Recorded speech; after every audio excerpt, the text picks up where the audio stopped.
Hello, my beautiful badgers. The Messy Coder back again with another live dev interview, this time with Tecmo Voice Technologies, the creators of the SoundToolKit. I was very confused at first by the SoundToolKit. What is it? What does it do? And then somebody told me, hey, you like sound? I said, yes. You like sound sounding real? I said, I do like the sound of that. They said, well, you need the SoundToolKit. I said, oh, that sounds nice. So sit back, enjoy, and I'll see you all in a moment.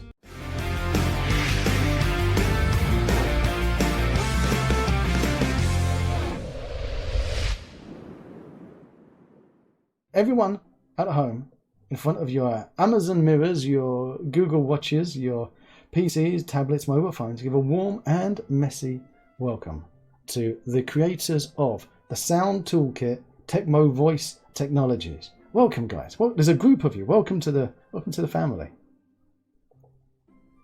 Thank you. Hi, hello. Would you like to name yourselves? So I'm Bart. Hello, Bart. Yeah, I'm Szymon. Shimon. Or Simon, if you prefer. Like Simon with a sh in front of it. Like Polish Simon. Like an exotic, posh exotic Simon. Polish Simon. Yeah, I like it. Gonna call you Exotic Simon from now on. Which is, if you don't want to get drunk and say erotic Simon, it's a completely different person. He works down the street.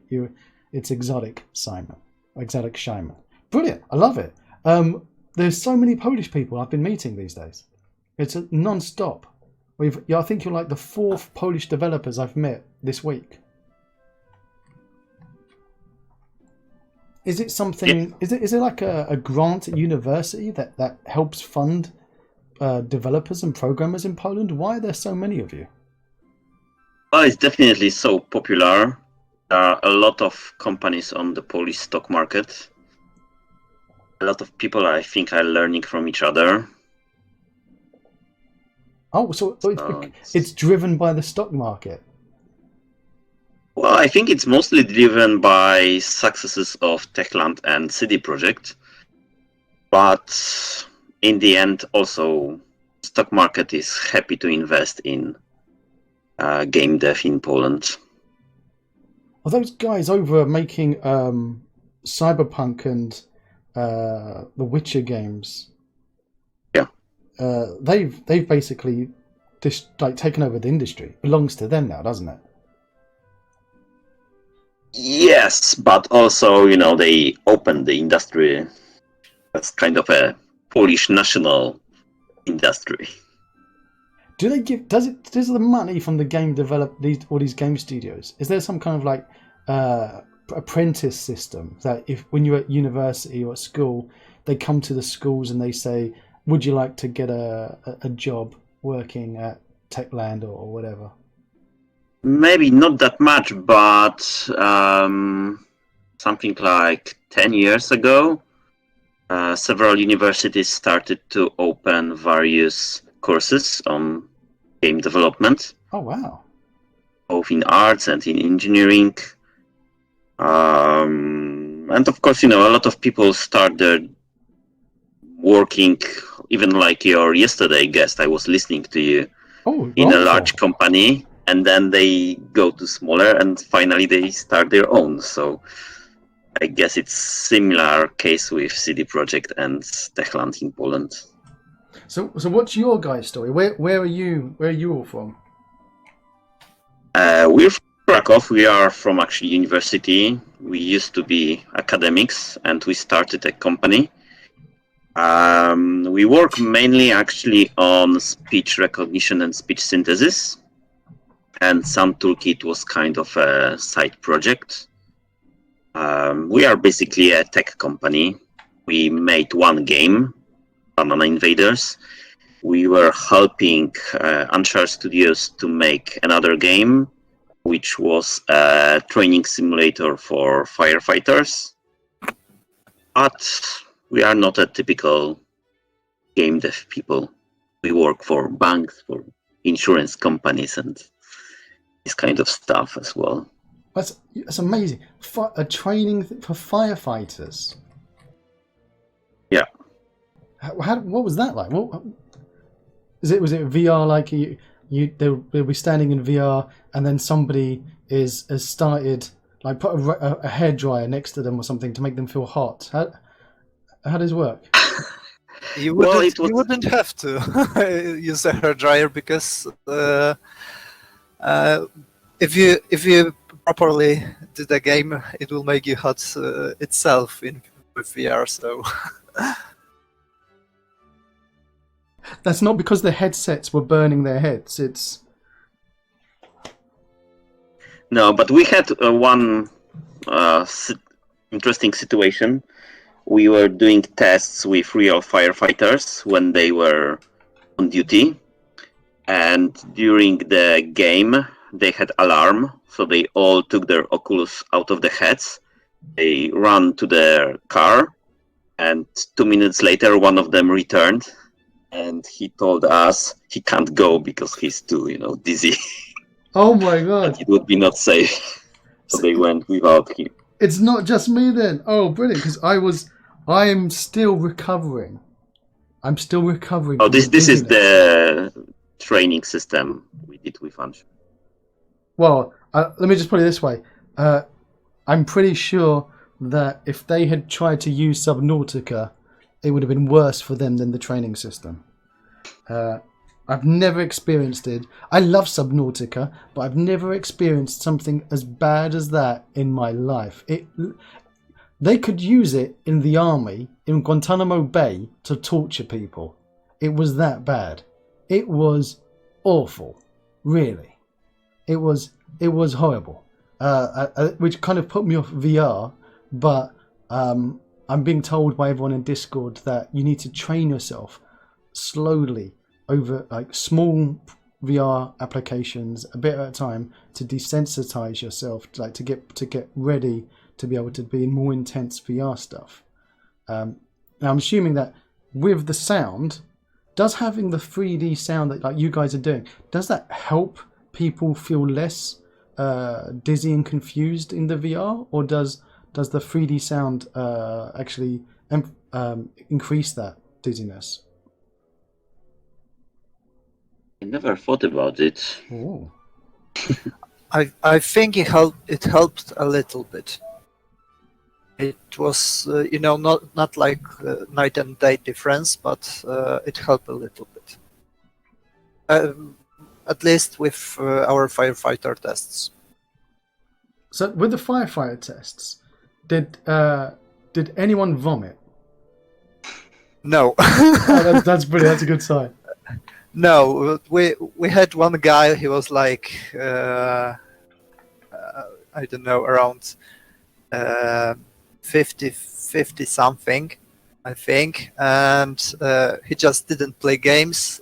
He was not interested, and he was like, "Well, I'm here because I've been told to come here," and and he didn't like the simulator, but I think this was just because he told himself not to like it. So they were being forced to come and do the VR training. Well, not forced, but Some of them, Yeah. yes. Oh, it's brilliant. It's like, no, you're not allowed to go in the fire truck until you've defeated the orcs in the castle. Now get back in there. yeah. Was there anything from the VR training from the firefighting that is the same kind of development logic that would have been in a game, or is there anything from that you could learn from, like in the development that you were doing from the VR stuff for the sound?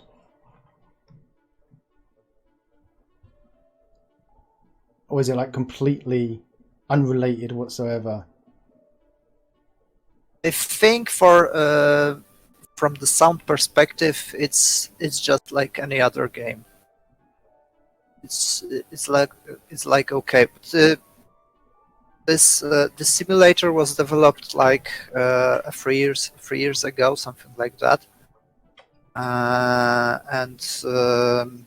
and we had final touches in the beginning of 2018. So basically, the VR technology wasn't where it is today. And when we started, Oculus didn't have the touch controllers. They were saying like, yeah, they will come. We don't know when. We don't know how they will be looking like, and so on. And we started without them. And I think the biggest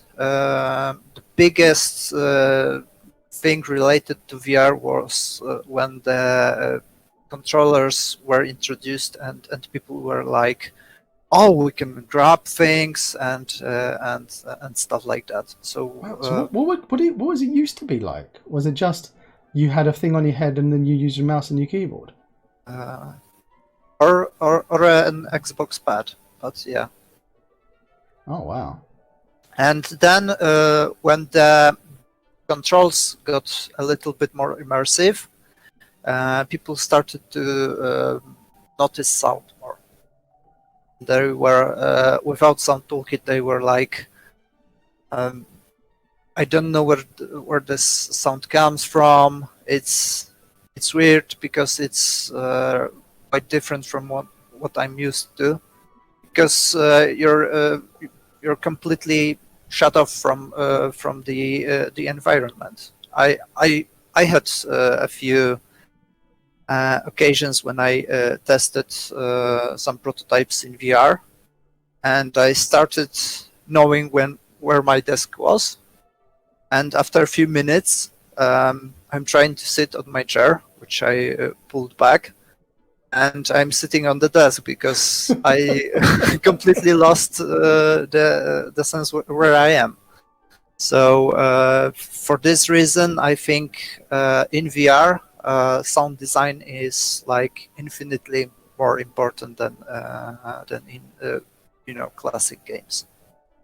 So the just the normal sound in Unity that you can go, all right, I'm gonna have that 3D sound in Unity and say that the sound's coming from over there and the player is standing like in the corner. What? That's not good enough. That is that because I've tried it in VR and it's I go, okay, there's a sound over there and there's a person over here and I'm over here shooting and I can hear a bang bang noise. What's the difference between to a layman like me to use what Unity gives me to try and make it sound as if when someone's talking on the other side of the room they're quiet, and when I walk up to them then I can hear them loudly, compared to what you guys are doing? Well, there are two things. First, if you are working alone on your game or you are a very small team, using SoundToolKit, a pretty graphic designer can actually do the sound without the help of audio specialist. So if it's a very small production, you can just make some things automatic. And in case of bigger games, it's still very useful because you can do more immersive, more realistic audio. You've got on the store page a video, and I was struggling to try and understand what SoundToolKit was. People in my Discord were like, especially Wizard Don't Code, if he's in the chat now, was trying to explain to me what it is that you guys do. That video that you've got on the asset store page, if somebody does ! SoundToolKit, you'll get the link to the asset store. It was very helpful because even though I don't have a VR headset, I'm standing in a room and I can hear there's somebody talking. And even in that video, it kind of felt like, oh, I can understand now. There's someone talking over there and they're a bit more quiet. And then I go out and now I don't hear them anymore. And there's a bird over there flying and now the bird's flying over my head. I got the headphones on and I could understand what it was. When I was shooting the bananas in your VR thing, actually, I have to say, your banana shooting thing didn't make me dizzy. That was good. What did make me dizzy, actually confused, is that there was a guy behind me shooting bananas as well at me. And I was looking all over, where's this banana? coming from, and I was shooting it, and I was sitting in my chair, and I've got the cable, the USB cable, because I'm not using the wireless yet, and I was spinning around in my chair trying to shoot bananas, and the cable from my USB got caught around my neck. It was a valuable lesson when you're shooting bananas. Be very careful, with your cables. So I honestly, it's one of these cases of I could sit here and tell people when I was in the VR, it felt like the sound was in the right places. You can't, until you've done it, it's hard to explain to someone what it is. I really was trying to justify why someone would pay $499 for the SoundToolKit, and you need to experience it to understand what the product is, don't you? I mean, there's no real way of explaining it.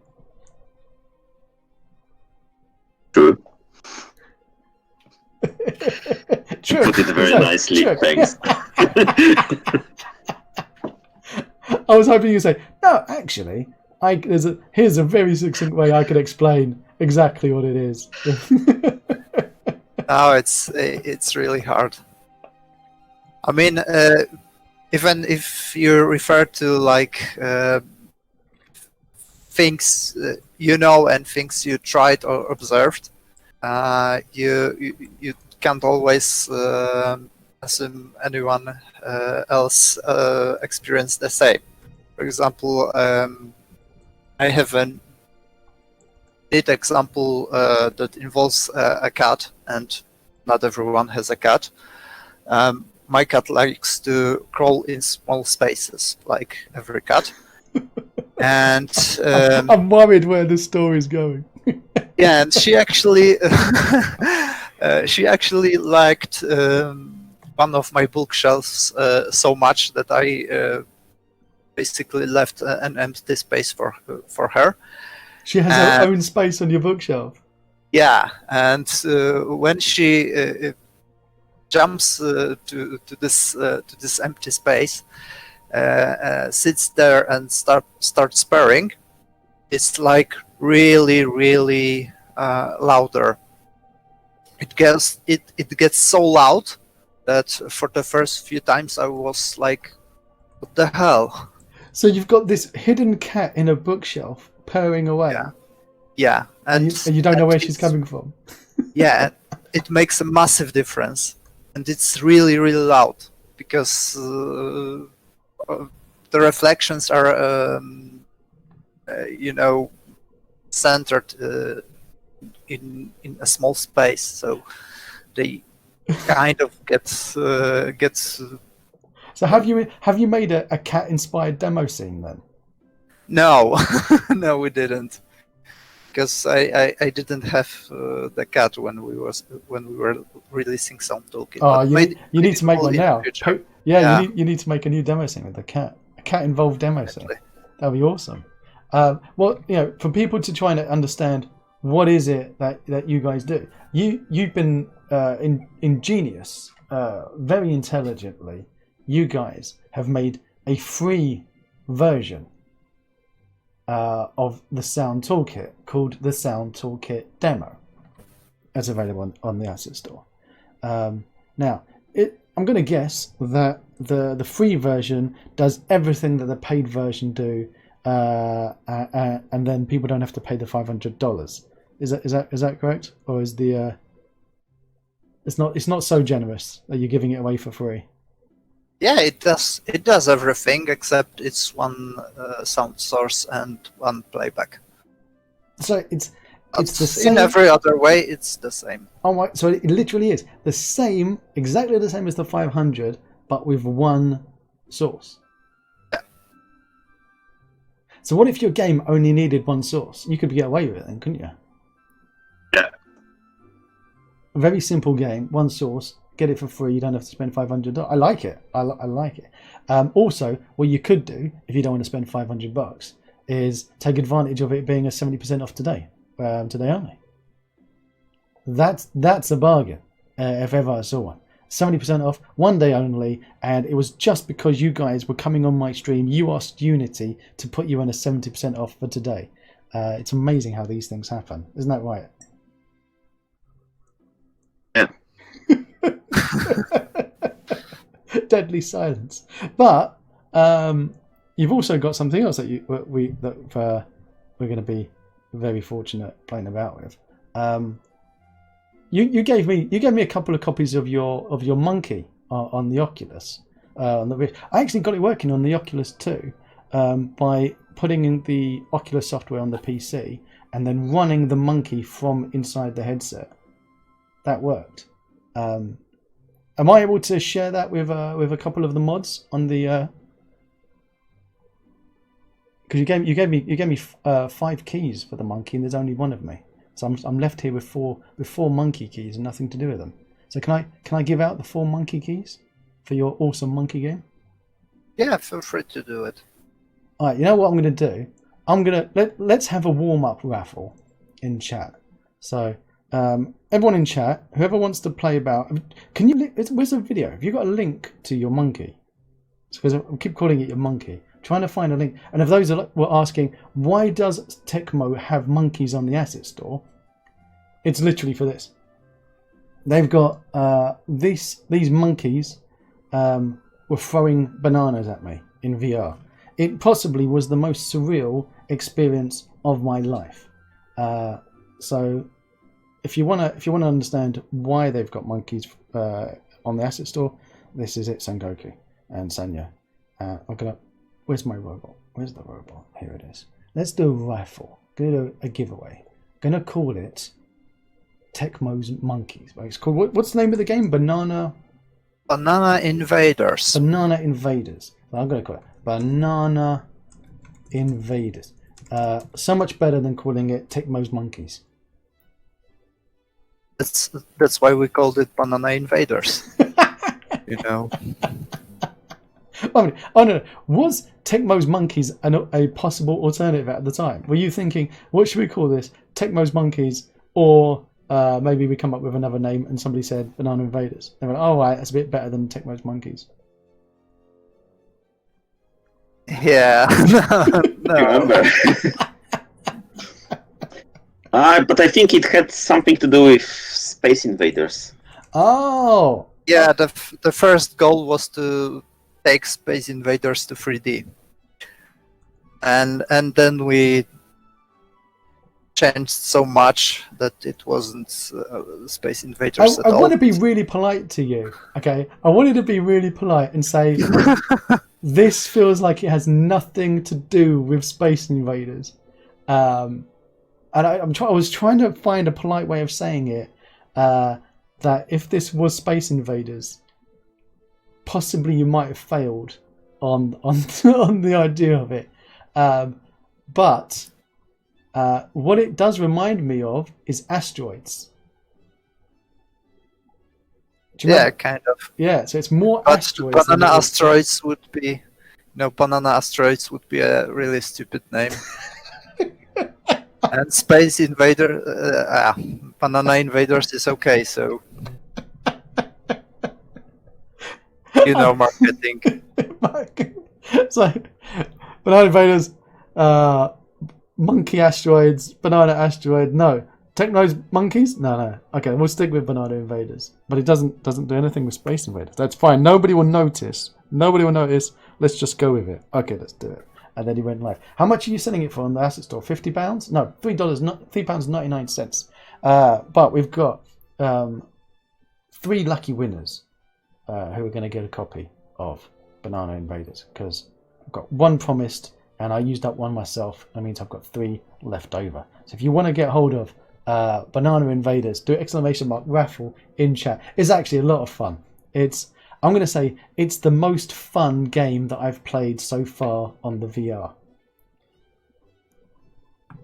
Honestly, Banana Invaders is the best game I've played on my VR headset. That's an official quote you can use. Messi Coda says Banana Invaders, the best game he's ever played on VR. And the very first one. No, don't spoil it. Don't spoil it, Shimon. Don't spoil it. It's don't quantify the quotes. Just leave it like that. That's marketing. That's how marketing Yeah. works. It's all smoke and mirrors, just like game development, like we said. Let's go with that one. Brilliant. I'm thinking, what game should we tell you to play next? So the quote would. Actually, no. Stay The quote is valid because I played Subnautica, didn't I? Oh yeah. Yeah. So and I'm still recovering. I'm still dizzy and nauseous from it. 2 days later, so 100%. Without So a shadow of a doubt. So bananas were like magic pills to you. exactly. You could even say that. Banana Invader is the magic pill of VR. So what other games are you going to be working? Are you actually guys going to be now gearing yourself to be game developers? Because is SoundToolKit done? Is it in long-term support? Have you done everything you needed for it? Is it a finished product? For now, yes. So that means that you've got a room full of developers who can be working on something else. Yeah, that's true. But that's Bart's like, hang on a minute. Who said I was paying wages?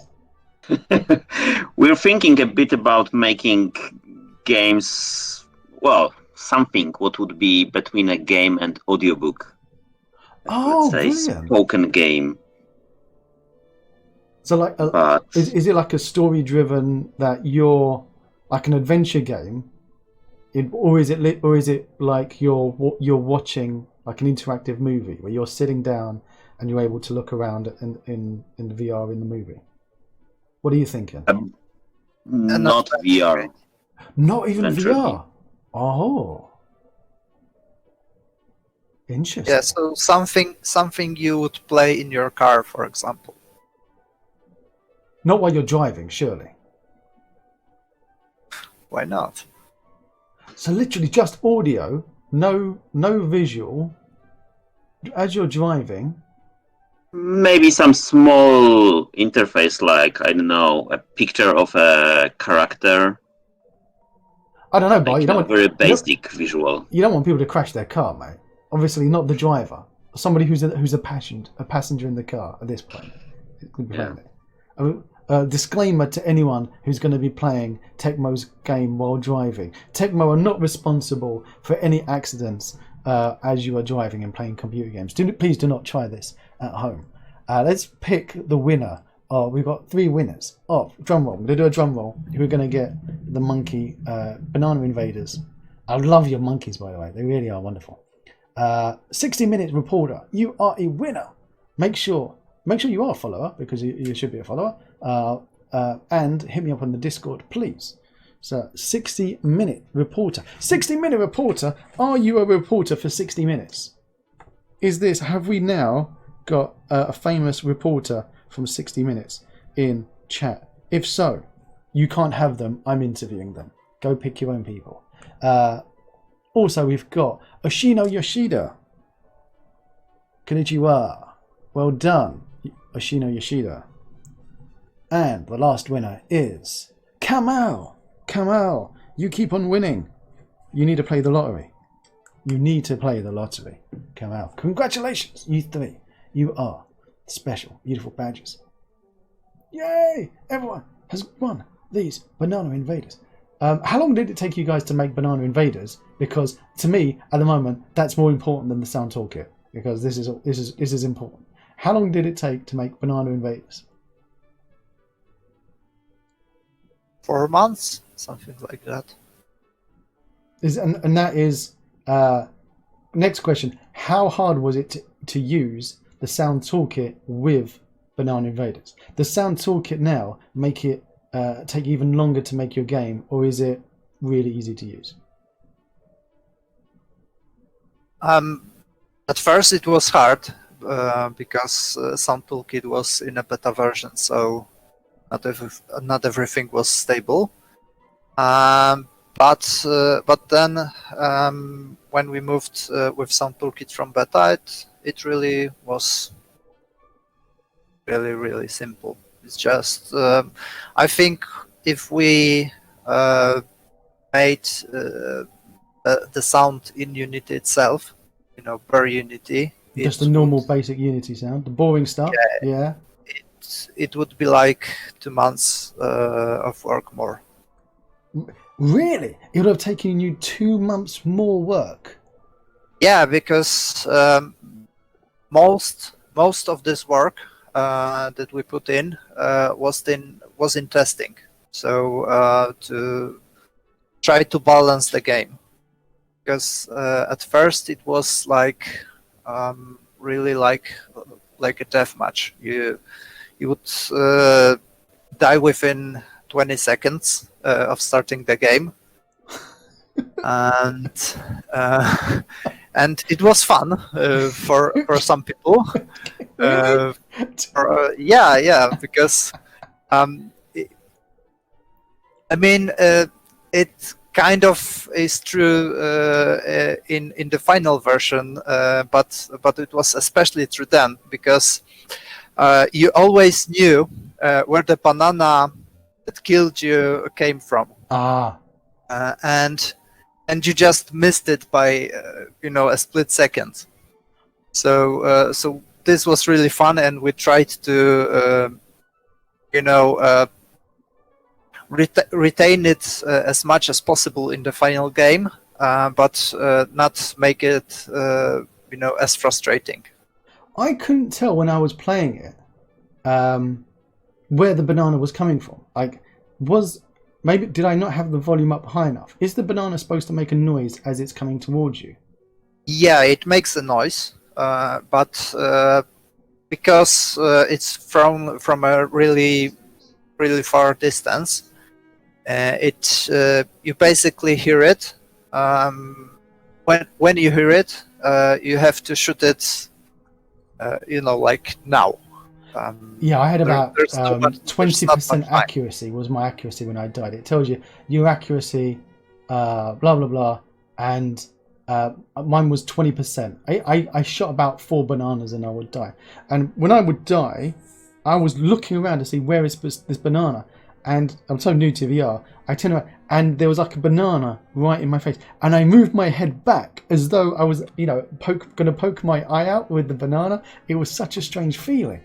Because for those who haven't played the game yet, when you're hit with the banana's then is frozen in the place, and it's game over. You're dead, but you can still move around and see the environment. So I was like, "Where's this banana? How did I die?" I refused to accept that I'm dead. There was no banana, and it literally I was like, "Oh, move my head back in case the banana poked me in the face." It was such a strange experience. Thank you, 60 Minutes Reporter, for the sun. Thank you so much. I'm finding the email with the key, and I'm going to hand out everyone who won. If you ping me on the Discord as a private message, Vixandel has been added to the chat. Everyone, so we've got Vixandel in the house, and those who are wondering, yes, I am being incredibly cheeky. I'm cheeky, and you know that I love you, but we're going to give away a copy of the Sound Toolkit to one lucky winner later on. I've got a copy of the full version of the Sound Toolkit to give away, and because everyone's going to be lucky today, everyone in chat wins a copy of the Sound Toolkit demo. Congratulations, everyone! You've won a copy of the Sound Toolkit demo. Congrats! You are all amazing. So everyone in chat, you've won a free copy of the demo, and one lucky person is going to win a copy of the full one. So there you go. Brilliant. Actually, I've just realised that I only had 2 copies left to give away because I used up the other one. So, Kamal, I'm going to have to give you something else as a present because I only have 2 copies of the Oculus monkeys left to give. Kamal, I'm so sorry. Kamal, I'll give you something else later. Maybe a kiss and a cuddle and a glass of wine when no one's around. I hope you don't mind on that one. There you go. So, with the Sound Toolkit, I'm a little bit worried about the Sound Toolkit because you've got an Udemy page. Not that many people with an asset have an Udemy page. By the way, the Udemy is on 70% off, and I'm going to paste that into chat so everyone can see it into chat. Having an Udemy page kind of gives me the feeling that the Sound Toolkit is really complicated. Why do you guys need an Udemy page for an asset? Please explain yourselves. Ready, go. Yeah, Okay, go, Shimon. It's not that complicated. It's rather because there are a few concepts you would have to be familiar with, and really the training in Udemy is quite basic, but you basically have to know what differentiates our components from those available in Unity. So basically that's why we wanted to have a video explaining it, not having you to read the documentation. That's right. The whole point. Now I'm gonna be, because coming on, I'll tell you what, I'm a very honest person, and I hope you appreciate that. It's with love. All the honesty and the feedback comes from a place of love and respect. Why don't you just give it away for free, rather than £45 on the Udemy store? Is it? I mean, do you know what? Actually, it's a very good way, because the asset store doesn't have good ways of making reoccurring revenue. The Unity are dreadful at this, and we have everyone who's an asset store publisher said it to them. I've said it to them. Unity really haven't worked out yet how to make asset store publishers worth their while when it comes to supporting their assets. An asset publisher on a complex asset has to basically spend a lot more time supporting an asset and feedback with clients, and therefore over a few months could be spending hours upon hours of paid time supporting people rather than developing an asset. And as such, I think this Udemy thing is a good way of having a subsidized income off the asset store. But is there another intent behind this? Is this actually a part of the business that you guys are going down of Udemy courses and trainings as a separate product, which will be like a whole series of different types of training? That was a bit of a plan, but we are not actually very happy about Udemy. But why is that? It's the only course which we have, and it's actually difficult to speak with them, to exchange even some documents and so on. But you ask why the course is not for free. It's mainly because we included there also something what is between the demo version and the full version. So I think there is a version where you can have free sound sources if you buy the course.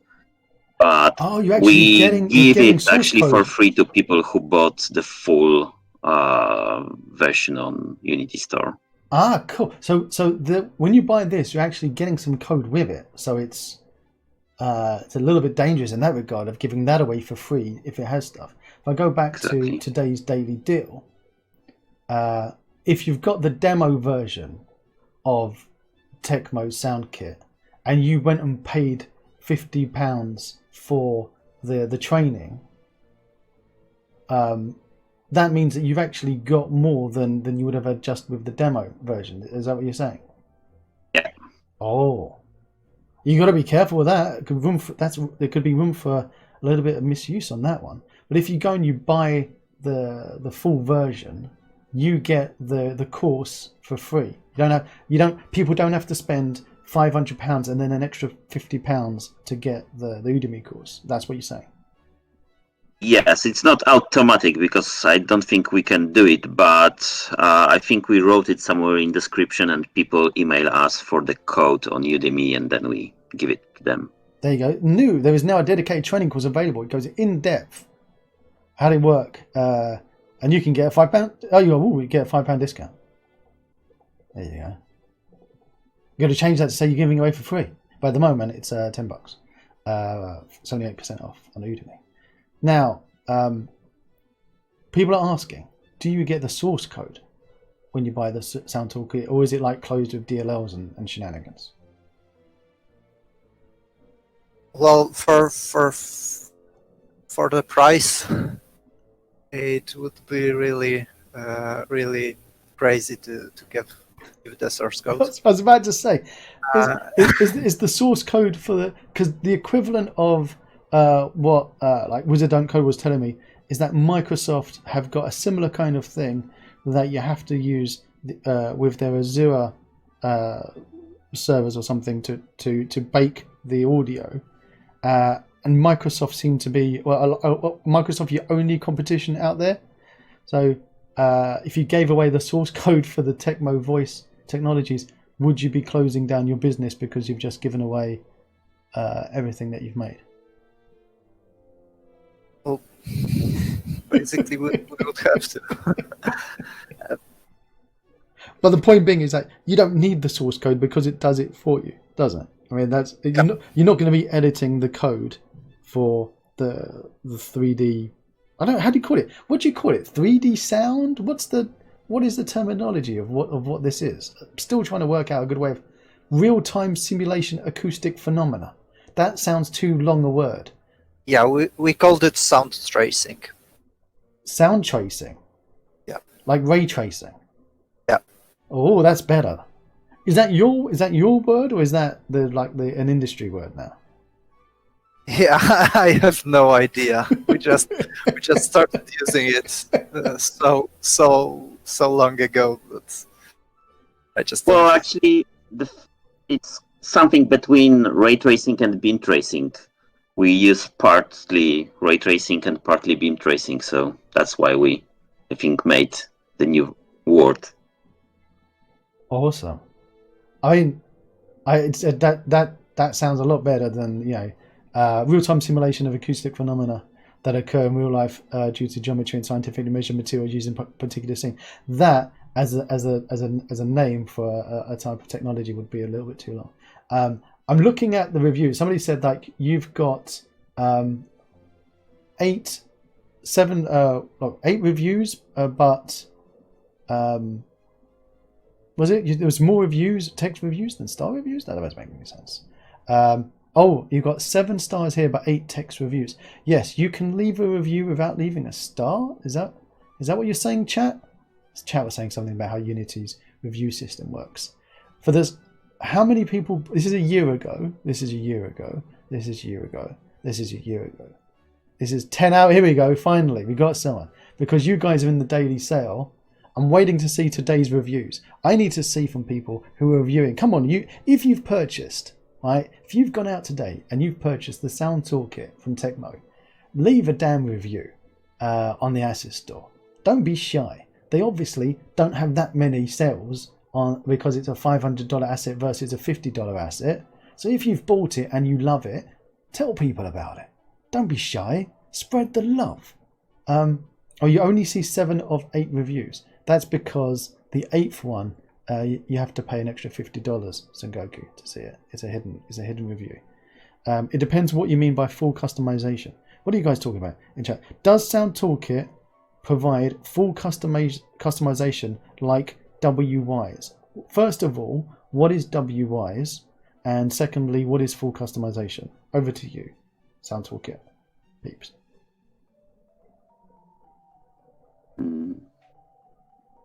Yeah, WYs is basically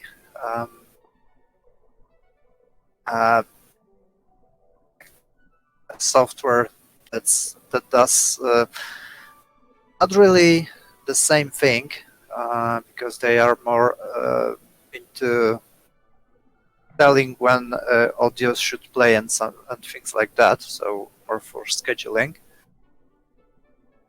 And do we provide full customization? It depends, but basically we exposed as much customization as you would need. I love that answer. And yeah, it's something like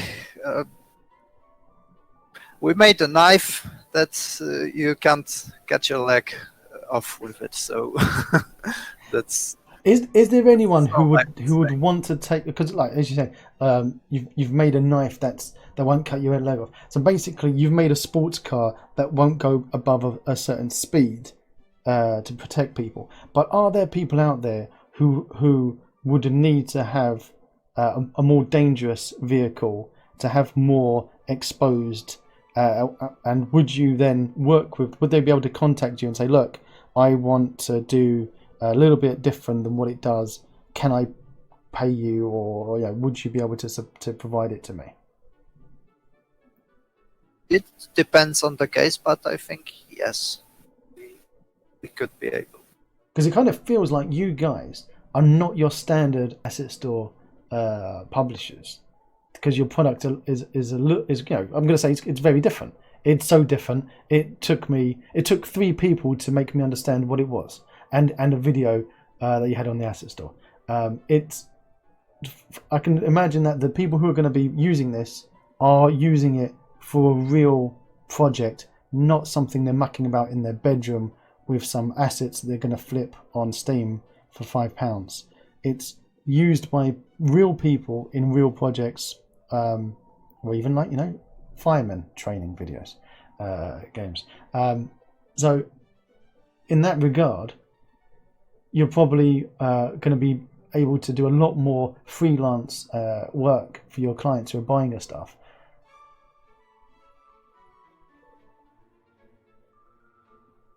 Like if I was making a AAA game, come knocking on your door, I got a feeling that you'd get more of those people coming from an expensive asset than Jimmy in his bedroom making the next Banana Invaders. Because some people want to cut their leg, Shimon. I know you say you're protecting them, but some people do want to cut their legs off. And they want to have that freedom of cutting their legs off. And if you don't give them freedom to cut their legs off, they start to get a little bit frustrated. That's my advice I'm going to say to you. That if you do put the safety brakes on it, allow them to come with a bundle of cash and ask you to make it a bit more dangerous. I want to go swimming with sharks, but I don't want to be in a cage. Those kind of people, you're going to get them knocking. I've seen them. I know where they live. They are out there. Trust me. Now, so basically for those kind of people, there's the offer to get the source code and everything that comes with it. It's we're open to it, but it takes a little bit more money than what the asset store is sold for. That's the answer that I wanted to hear. You got it, baby. And it takes a lot of training to understand what the code behind all of this does. You mean more than a $50 Udemy course? Yeah, because it's like you would go to NVIDIA and said, I would like to use ray tracing, but a little bit different. So could you make me a card that changes a few things? It's basically more or less like that. I'm glad you opened it though, because I know a few people already that have been having a conversation of, I would love to get my hands on this. Here's a bundle of cash. Now, the people listening in chat saying WWise is like Fmod. I asked this question in the Discord, and I'm going to ask it to you. Why don't I just use Fmod? What is actually what does Fmod? What do you do that Fmod doesn't do? We automate. We make everything you would set up in Fmod manually automatically. That's a bit of a weak answer. Come on, I don't know. You automate. I'm lazy. I'm a lazy person. I love things to be done for me. But so come on, give me more meat than that. You don't have to set up areas that modify the sound like you would have in Unity or in Fmod or things like that. So all I need to do is put it on the object. Are you then putting a script on an object and then just throwing it into a scene and then it works? Yeah, you create sound sources, you create the geometry for the scene, and that's all. You have spatial sound, and using more classical tools, you would have to create reverberation zones and so on.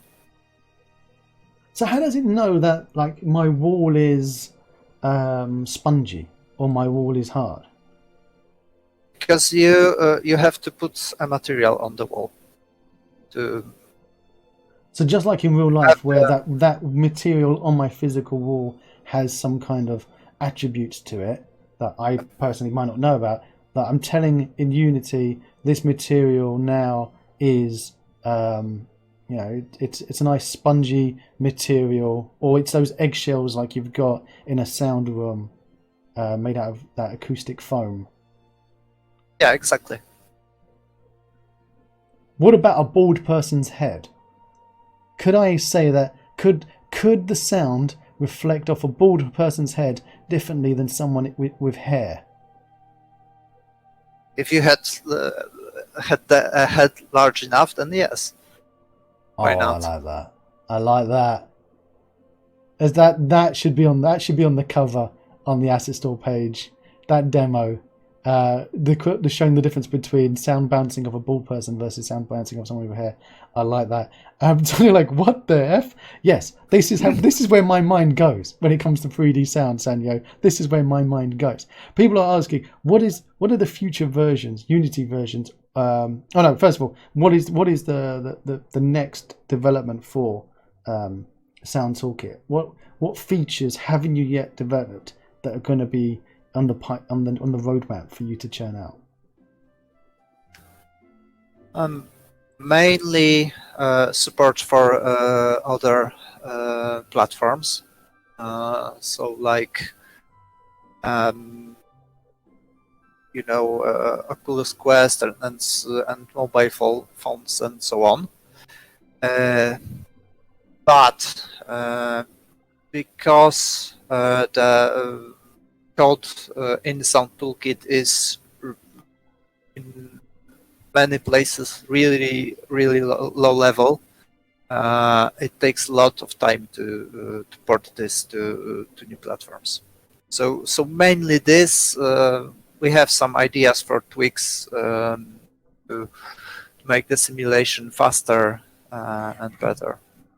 So at the moment, when I'm doing builds, what can I build for? I can build for PC and VR headsets only, or yes, PC and VR only.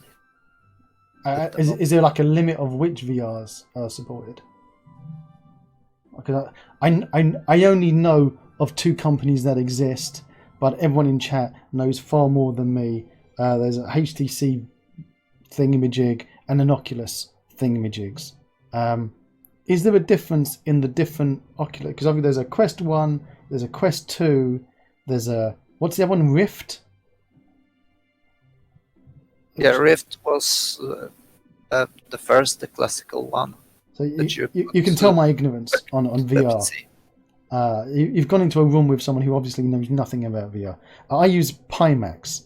I don't even know what that is. If it's a real thing or not. If Son Goku's just mocking me. So when you're saying that you support VR, do you support all of these VR headsets? Are they all the same in regards to what you need to support them for audio, or are they different? No,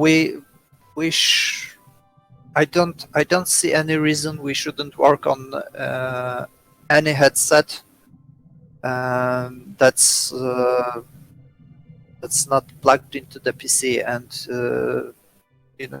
runs the game actually on the PC, because that's how Oculus and HTC work.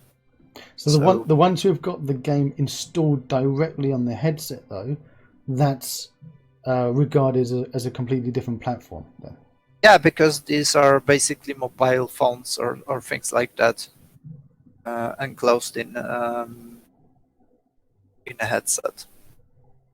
Oh, so it's basically all these fancy, expensive headsets are basically a mobile phone with a visor plugged onto them. Yeah. Well, If That's I what don't, your wife bought you. wow, that's a lot of money for something that I thought was more fancy than that. I feel cheated now by these VR companies. You've exposed them to me. Thank you very much. I appreciate that. I'm glad I bought the one with the Quest 2 without that much memory on board. I'm just going to use Steam VR for everything instead from now on. When I say me, obviously, it's the wife. Hello, honey. I love you. She's the one who's allowed to have VR games, seeing as it makes me vomit. So anything Star Wars related will be in our house. Now, have any of these large studios then? Do they come knocking on your door? What's the biggest game out there that's using your kit, or are you so new that it's not actually made its way out there into a game yet? well, we can't talk about big studios because NDAs. Oh, exciting stuff! Okay, so have you signed them then? Yeah. Okay, so that means you're working with Disney and stuff like that. Awesome. I'm going to take that as a yes. I'm going to take it as you're in the all the Star Wars games that we're playing. Your silence, and you're not allowed to answer because of NDA, already answers it for me. You go, no, we didn't say that. Please, we'll get sued. No, we didn't say any names.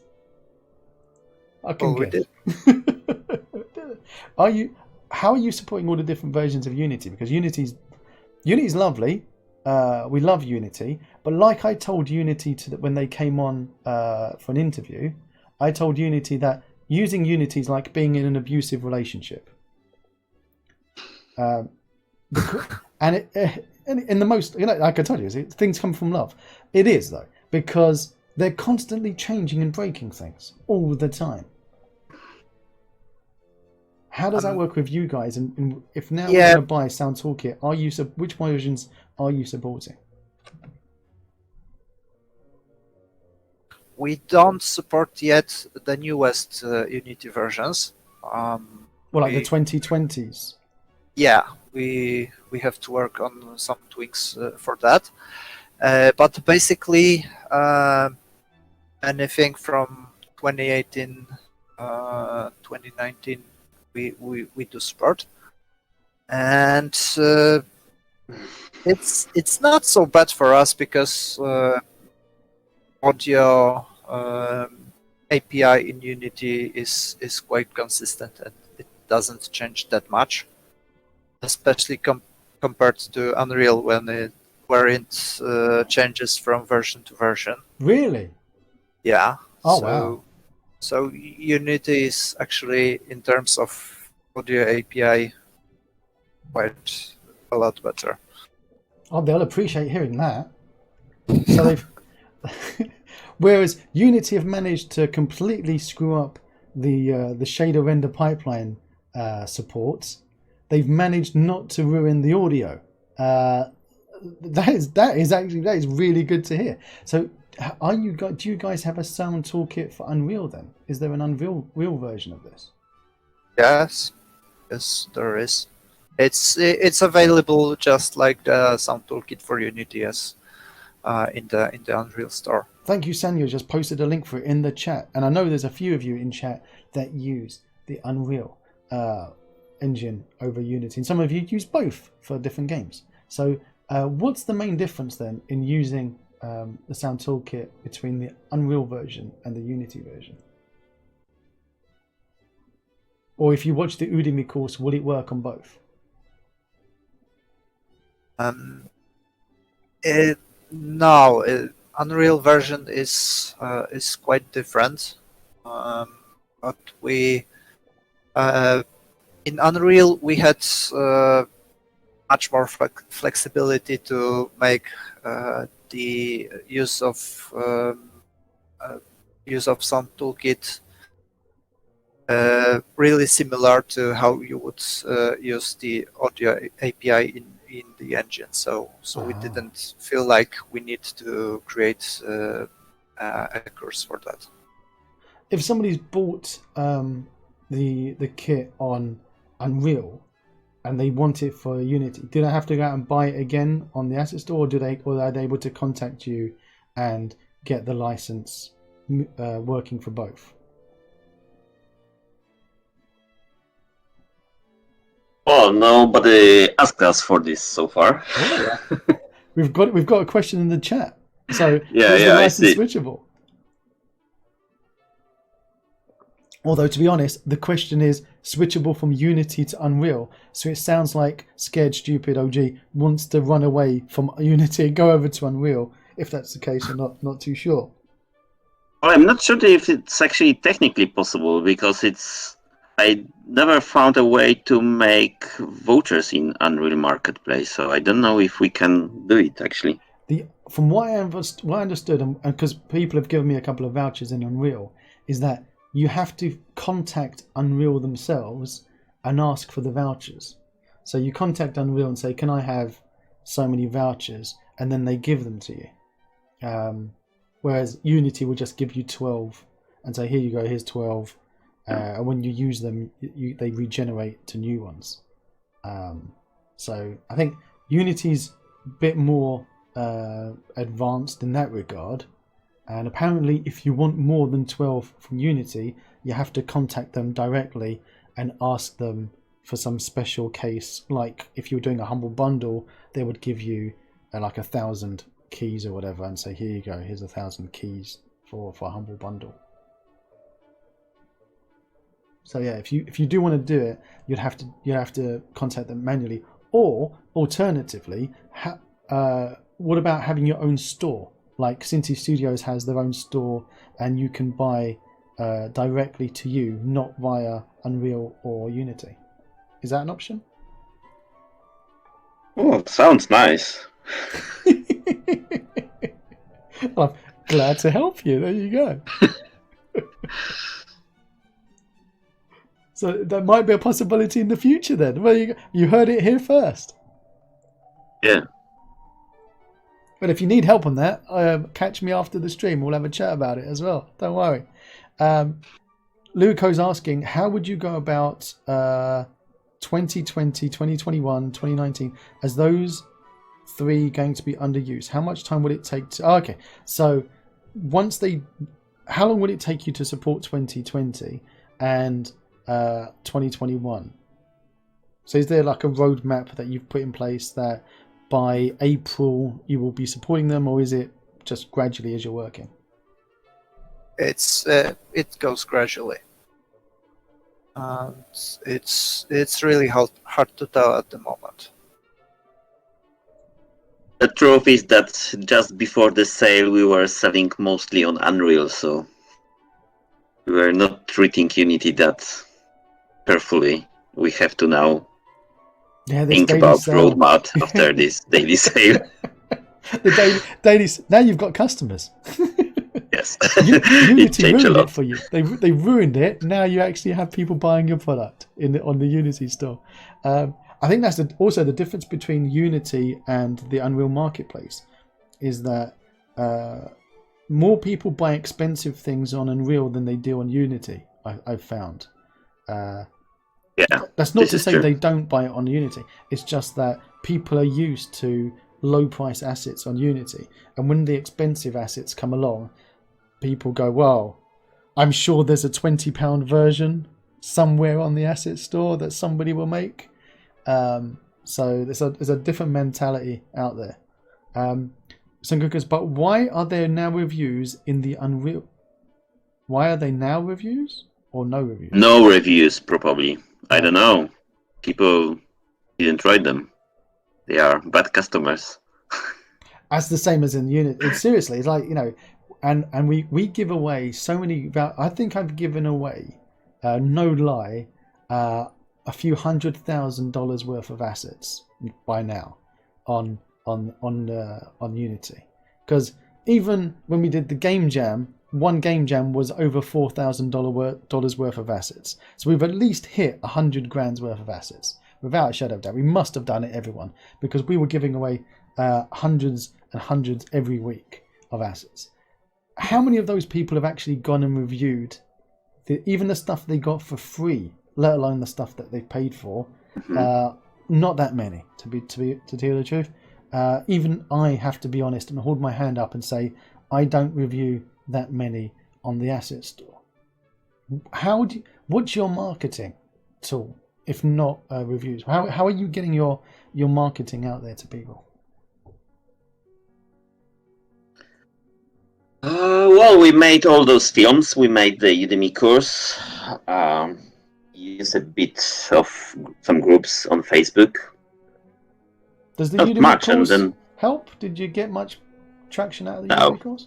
not really. I don't actually know what helped. Just one day, Unity contacted us and wrote, "Hey, do you want to be on the daily sale?" Oh, really? They just reached out and went. They probably saw it and were like, "I wonder what this is. We can't work it out. What does this do? I don't know. Should we stick in the daily sale? Yeah, stick in. Somebody will buy it and explain to us what it is. Cool, let's do it." That's probably what happens. It's like Vegetation Engine yesterday. We had people who have purchased Vegetation Engine and still didn't know what it was until yesterday's stream with the developer to explain what the product was. There's a lot of people out there who buy stuff just because it looks shiny or was on a sale, and there's like, it's on a sale, it's on 70% off, I've got no idea what this is, but I better buy it now before the sale ends, and I'm sure I will use it one day. Yolan's saying, Yeah, I would definitely. never do that. Yolan did that at 2 o'clock in the morning. He bought the daily sale at 2 a.m. because he couldn't sleep without like, I'm never going to use this. And yesterday's stream, he was like, I could use that asset in an RTS game. His cough cough. He's looking at this, my precious Unity assets. There's a Bart, there's a group of us on the Discord, and we're having Assets Anonymous. We've got an addiction problem where we buy assets. My wife is actually, I can see her in the chat. This is the rare occasion. I said to my wife, why don't you listen to the stream? It'll be fun. +1 in chat. Why don't you? So she's in the stream. I can't say how many assets I have purchased off the asset store. All I can say is, honey, I love you. And whatever you want on the Steam, you buy. So it works out even, in my opinion. So I'm gonna be sleeping on the sofa tonight, no doubt. But we're gonna give away a copy of this to one lucky winner. And if anyone hasn't won it, it's on a 70% off at the moment! !SoundToolKit. Honestly, the only alternative that I found to this is the Microsoft one, and the guys in Discord explained that it's actually a lot more expensive, even though it's free. Yolan, you said it takes days to bake the audio with Microsoft's running on Azure. So if you can either use Microsoft's one and spend a few $1,000s every time you want to bake audio, or you could buy this one for $150 while it's currently on sale on the asset store. This choice is yours. You can either spend thousands or 150. How's that for marketing? How's that as a sales pitch, guys? Did that help? Can I get a job? We'll see tomorrow. We'll see tomorrow. We'll see tomorrow. I think the days to bake is if you use container on your PC. Why would you not, though? But it still adds up in the cloud. Yeah, I'm scared of the cloud. There you are. So I'm running your on the screen your Udemy course, and I'm seeing which one of you is that? That's drawing on the board there. None of us. None of you. It's a lot. It's another guy. Did you hire a handsome young Polish chap to do your videos for you? No, it's actually now a former employee. because he now works on designing games. But we will we'll tell him that you called him handsome. I'm sure he'll appreciate it. Yeah. So what's he describing here? So let me actually, you know what? Let me share my screen with you guys on the Discord so that you can see real time that you're not delayed. Yeah, he's describing how you can hear something that's happening in a room while being outside it. So you have reflection from doors, transmission through walls, and reflection, and it all adds up basically to the sound that you actually hear. How does this affect performance though? Is this now going to add?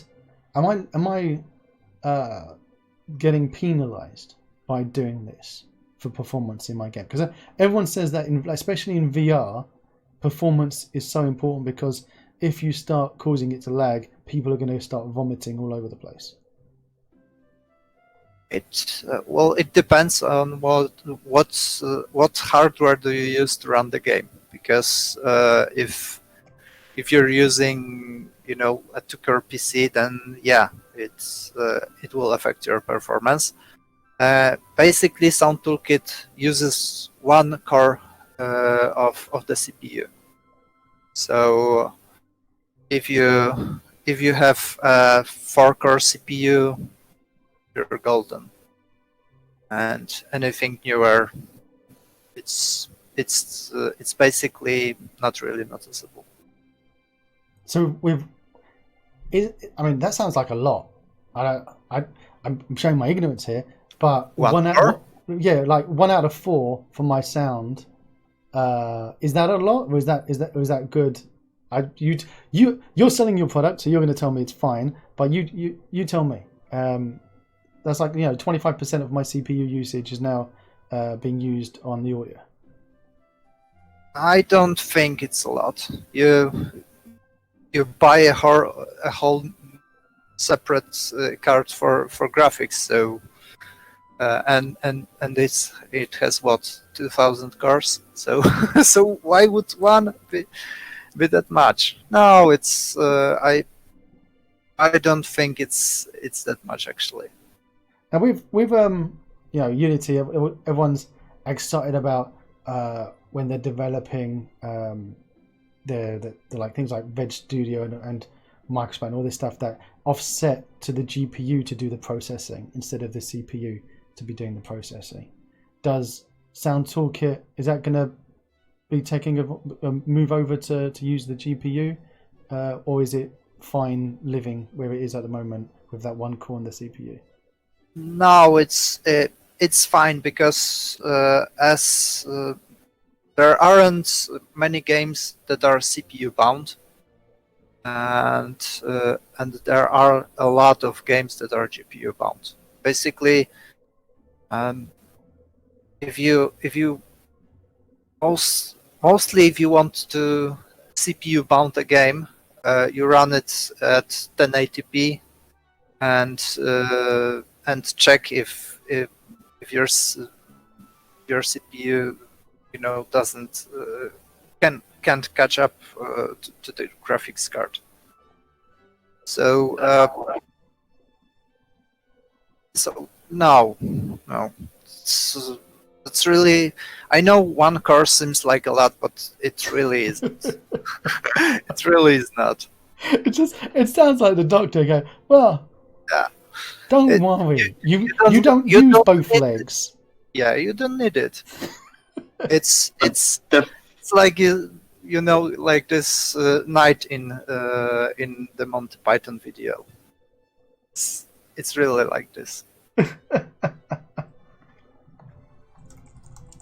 But the fact is also that SoundToolKit is quite often used not by typical game dev, but more like, for example, architects, or there was one guy from research center of Boeing who bought a license and he emailed us. Today it was an architect, so it's not necessarily always just typical game. It can be more like industrial usage.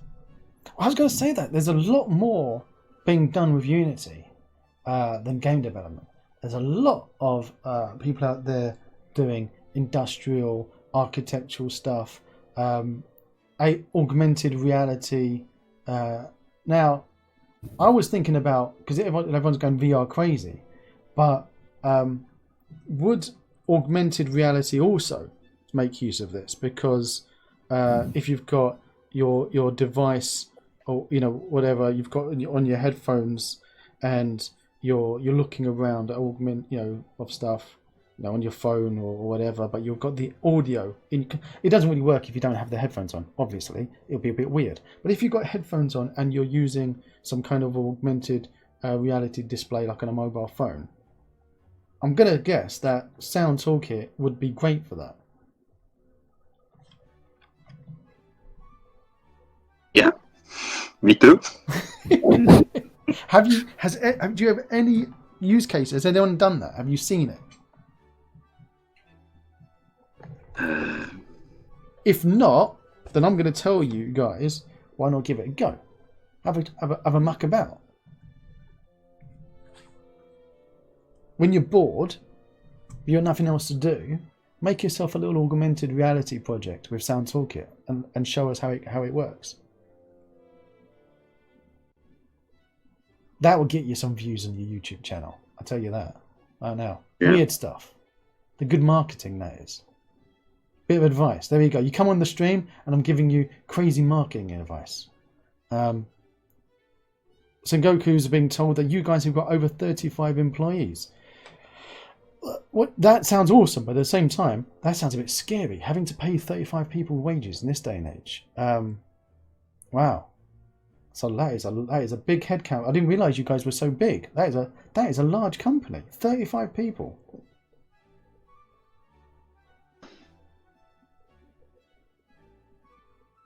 Bart's got silent to go. I don't know what to say. It's like, why does he assume I pay people wages? They come to work with me because they enjoy it.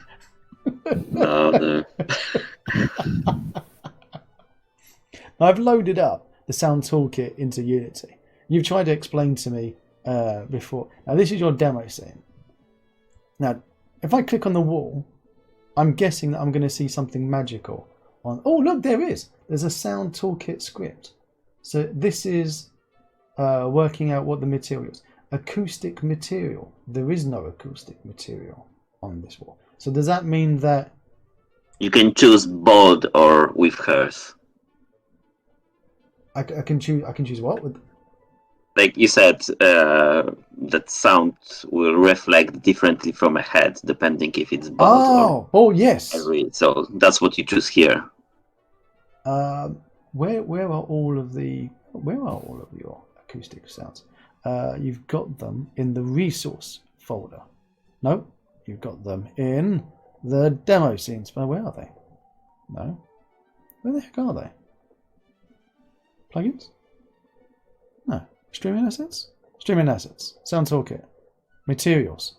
Here they are. I knew I'd find them eventually. Ceilings. Walls. Okay, so what are they? JSON files. That's what they are. Okay. So then I just drag one of these into the physical material? Or is the physical material like a scriptable object type thing that I have to create? I'm sharing my screen on the Discord, by the way, if it makes it easier for you guys. Yeah. SoundToolKit. There we go. So let me share my. I wonder if I can share my monitor. And there it is. Is that? Here we go. It's loaded up now. So when I go to a wall and I click on the material thing, I lost it in this. Where the heck did it just go? Oh, acoustic material. Here it is. acoustic material. I've got a load of acoustic materials that are now visible. Can you see that on the share? Yeah, these are predefined materials that you can choose from. So what are these?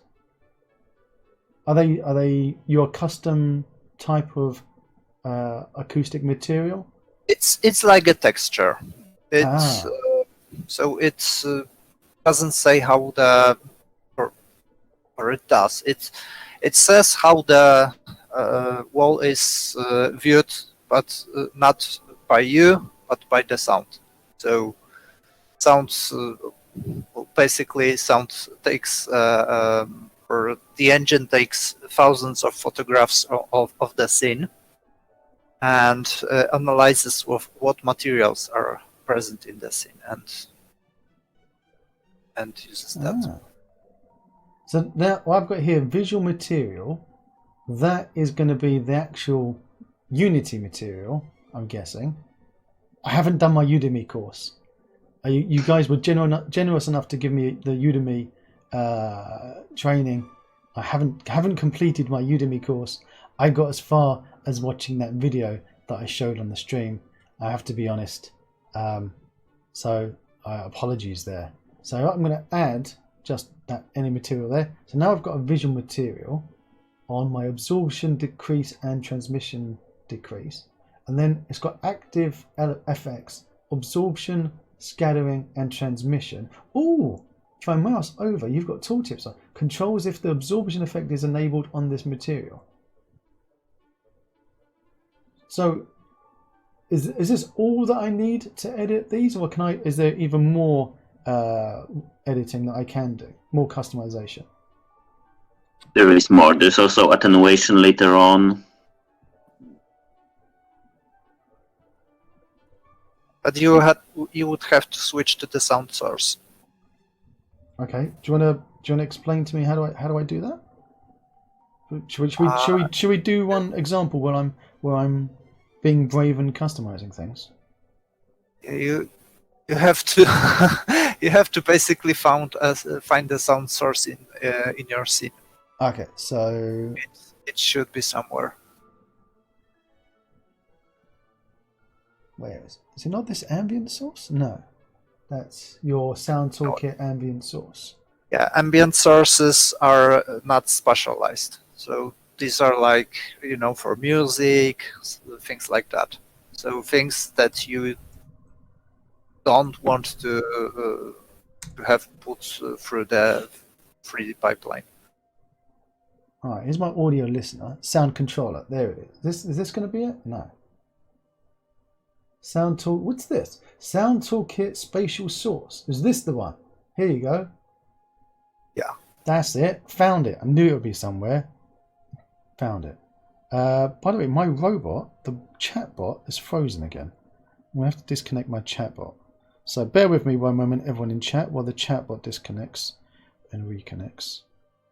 And then I will use the web browser to get back on the chat that everyone's talking about. Steam Labs, you are wonderful. Money well spent. Let me browse into chat to see what I've missed. When is the sale? It's a daily sale. Today's 70% off today, but after today it goes down to 50%. Is that right? Yeah. Brilliant. Thank you for the follow, Super Brolo. Super. Thank you for the follow, whoever you are. He thought it was a team of 4 to 6, but 35 years. So it's a lot of people doing stuff at Tecmo. Question from Merciless Enemy says, is it suited to all types of scenes or just indoors? E.g., would SoundToolKit work in a forest scene? That's an awesome question. So at the moment this demo is indoors, but if we were in a forest, how would that work? We would add the acoustic material to all of the trees and they'll bounce off the trees? Is that the kind of idea? Well, yes. Not all of them. Yes. Generally, yes, but to use SoundToolKit, you basically have to simplify the scene geometry a bit. Because if you didn't, you would kill your hardware. Well, I was gonna say, how many can I do that? Maybe is there a limit of how many objects can have this the SoundToolKit mesh script on? No, there is no limit. Basically, it all depends on the CPU that you have. But generally, I shouldn't be adding it to every single object in my game. I thought that every single object in the game should have some kind of script on it, so that the sound will bounce off everything, even a cup on my table. But is that a bad thing to do? You should basically, roughly saying, use like the objects for everything that you would have, a mesh collider on, and something like that. Or someone asks if you can use LOD for that. Yeah, you can, and I think roughly if you used the smallest detail LOD, it would be fine, and it is just enough for sound. Basically, sound. Let's say generally sound doesn't see objects that are really small.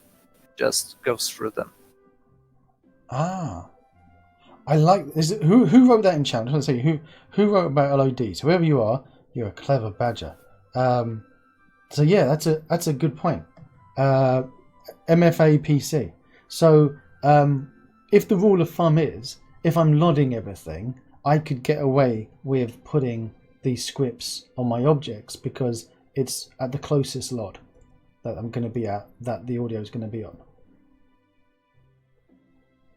Yeah, basically, yes. Okay.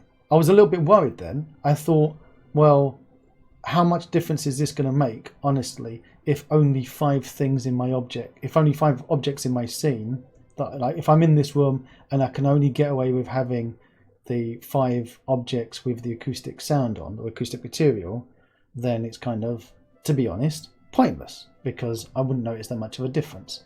But if it's, I can get away with having loads in my project, loads in my scene, and it's on the LODs, then yeah, that's awesome.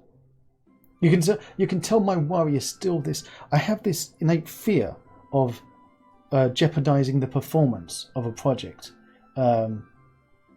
mainly because we're using Unity. We're not using Unreal, and a lot of the time, Unity doesn't perform well if you treat it badly. Unity can perform as good as Unreal if you know what you're doing. If you don't know what you're doing, it's very easy to break Unity and make Unity's performance awful.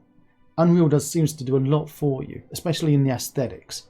Unreal makes everything look beautiful without you even to know what you're doing. Unity likes to reward you. Unity is like C++ compared to C#. It's a bizarre thing to say, but I'm going to say Unreal Engine is very much like C#. It allows you to make mistakes, and it forgives you, and it knows what you're trying to do, and it will do it for you. Unity is like C++, where it punishes you for every mistake that you make, which is ironic because Unreal you code in C++, and in Unity you code in C#. With you working in both Unreal and Unity, have you tried making a project in both engines using SoundToolKit? Yes, we did. Which one did you have the most fun doing? Don't be shy. There's no one from Unreal or Unity in the chat, so you can say you can be 100% honest. I don't think there was much of a difference. Unity is, I think, is simpler to start with, at least. But I think we had more problems with big scenes in Unity. That's first thing. Yeah. Unreal was doing better with that. And also we were doing this usage of SoundToolKit for in-game communication between players. And I think it went much smoother in Unreal. Oh, really? What In lessons did Unity, you learn? we had some beeping. What when you were using Unity, did you find any tricks or tips that you could explain to people in chat to help them, like help people get over the obstacles that you faced?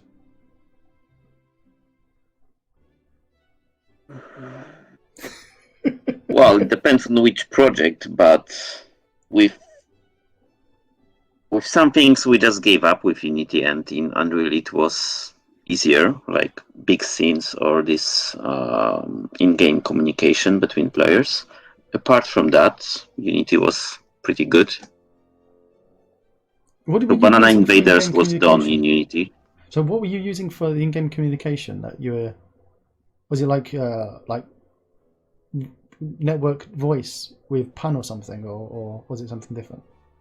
Yeah, Well, the idea was to record yourself on the microphone, and in like an FPS or something like that, playing over the network, you could basically shout to another players, like they were in the game. So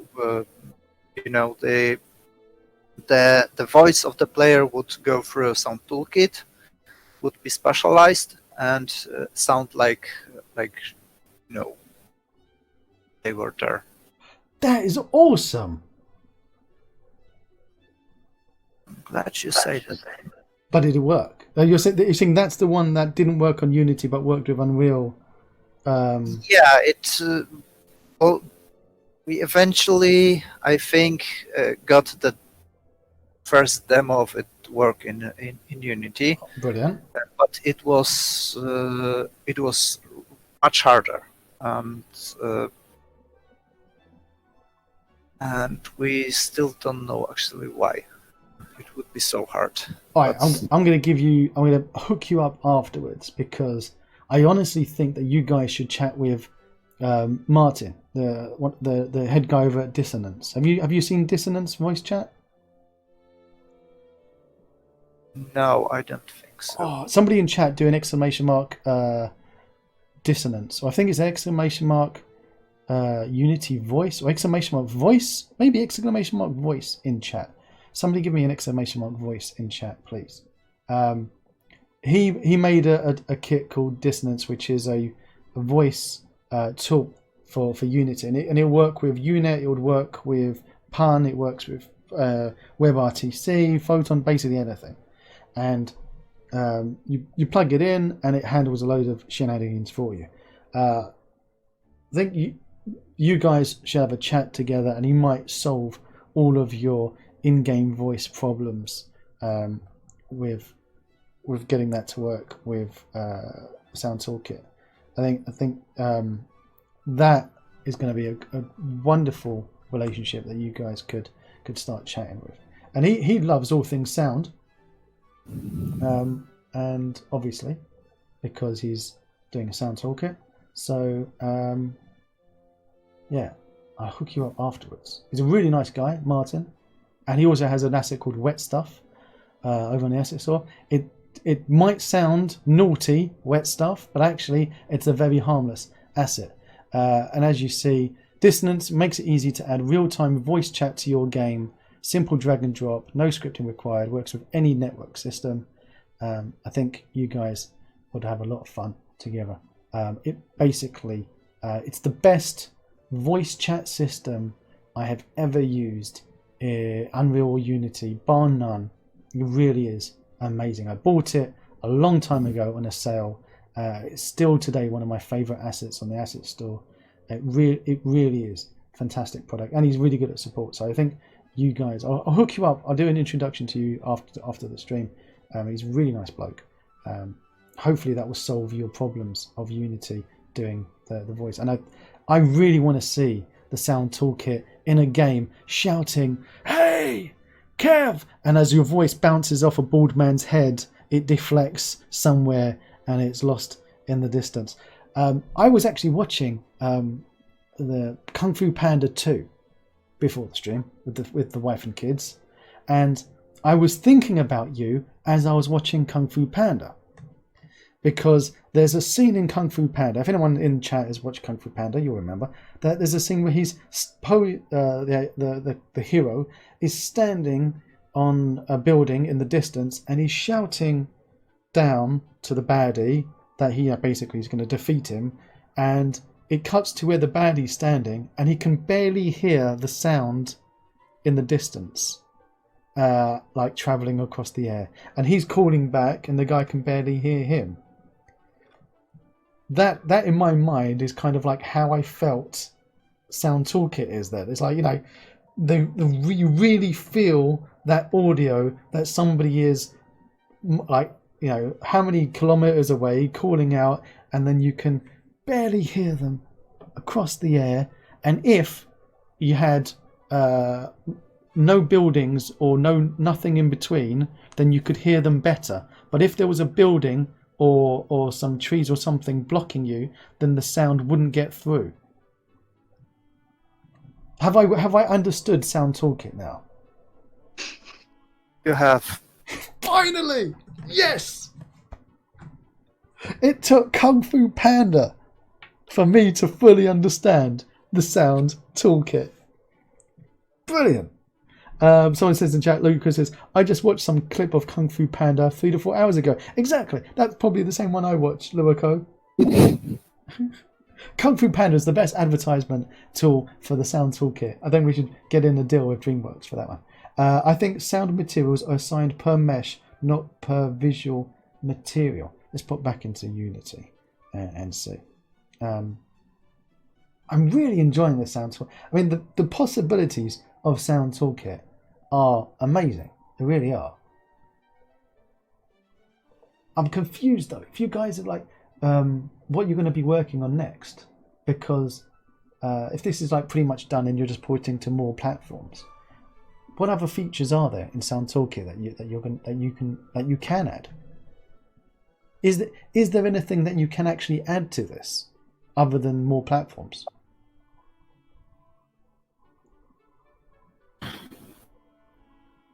Probably some connection with other audio toolkits, like for example WeWise.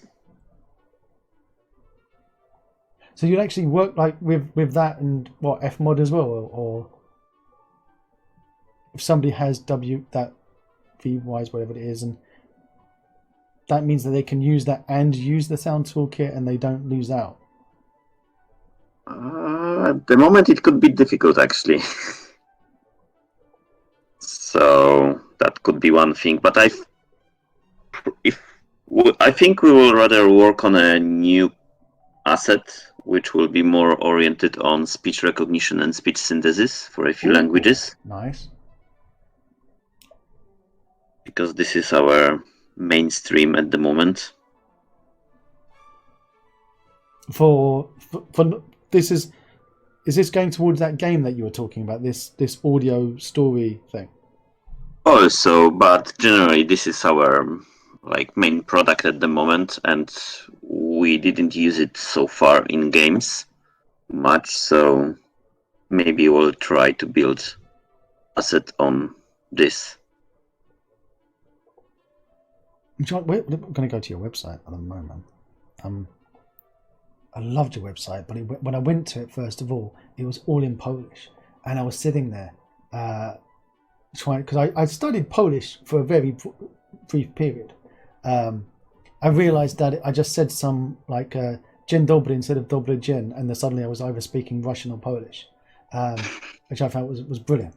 And then there was the Eurovision song that came out, and suddenly I was a massive fan of Poland forever. If anyone remembers the Eurovision. That was a fantastic year, and I felt Poland was robbed that year. I won't mention the year, but most people can work it out. So if I go over to your website, I'm in here now, Sound and Technologies. Let me pop it over on the stream so everyone can see, not just me. On your website, down the bottom, you've got this is you yourselves. You've got speech recognition. Put my teeth in. Speech recognition, speech analysis, speech synthesis, and sound virtualization. There we go. If I zoom out, now I can see it better. So these are what you guys do. Out of all of these, SoundToolKit is the sound virtualization part of it, and the Yes. that's the only out of these four. Would you say SoundToolKit just covers this pillar? Yes. Wow.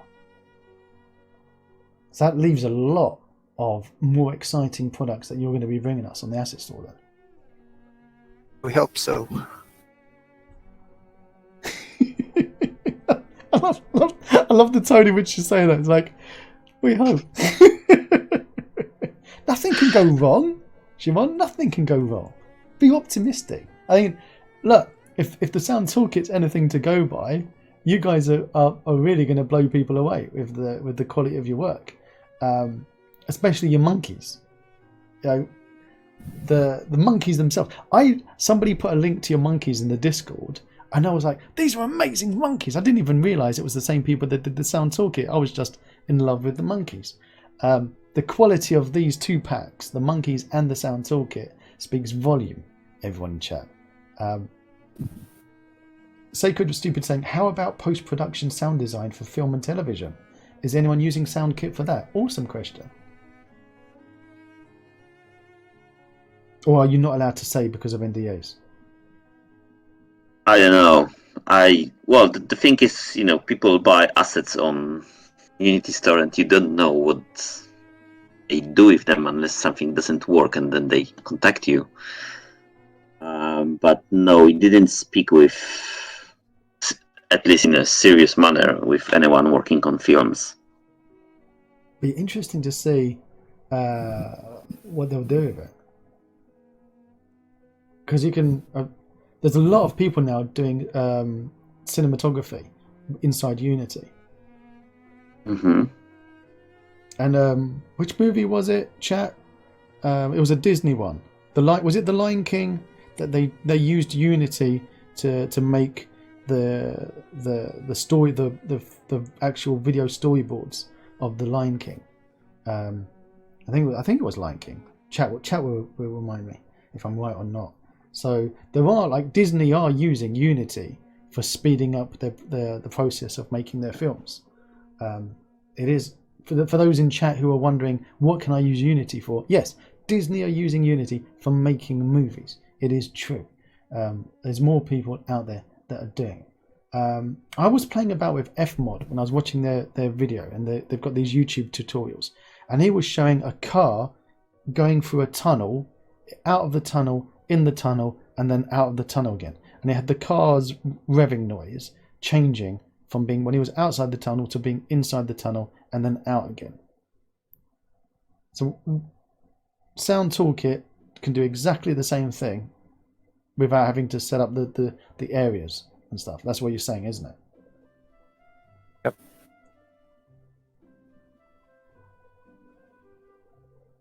Sorry, I missed that bit. So is the output, would the output be the same as would the quality be the same with the Fmod, or is the quality going to be far better using the SoundToolKit? It should be better. I mean, how could it not? I like that. That's the right answer. Because we had in chat, Sengoku's asking about using Digger. Digger, Sengoku, creates like it cuts out the terrain and it replaces the terrain with voxel fake terrain objects. So it cuts out makes a hole in the terrain and it puts the voxel objects in its place. So with that in mind, these voxel meshes, you would add the material. Trying to, like, how would the workflow be? You would add the SoundToolKit material to the voxel material. Is that how it works? So the voxel mesh, and that way all of the voxel meshes would have the material, or is that's going to cause a problem now? You basically have one material per mesh, and any mesh is good. So I think yes, but it's Because it's let's use this cube as your example. You've got these cubes, so you've got how many cubes is this? Quite a few. You've got 10 cubes here. None of those cubes have got any SoundToolKit thing applied to them, but there's a parent cube pile that has a score controller script to it only. I can't see anything about. Then there's a child object called an acoustic in there.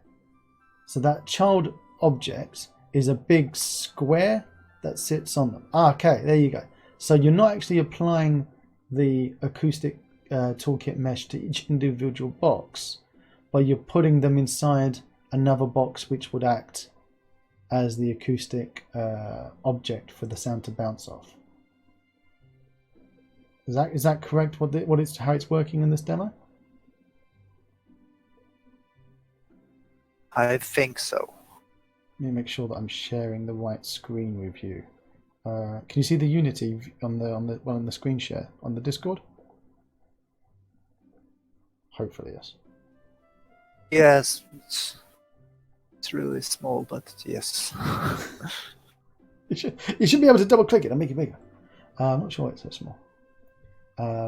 But does that mean that the sound now would be different than if I had each individual one of these had the acoustic script on? Or doesn't it make a difference? It doesn't make a difference. Because I was a bit confused about why you don't have it on each individual one of these boxes. It probably was simpler. It doesn't make a difference because to the engine, this ++ engine way behind all the things you use in Unity, it's just all triangles and materials, so no difference at all. I really need to do that Udemy course, don't I? Yes.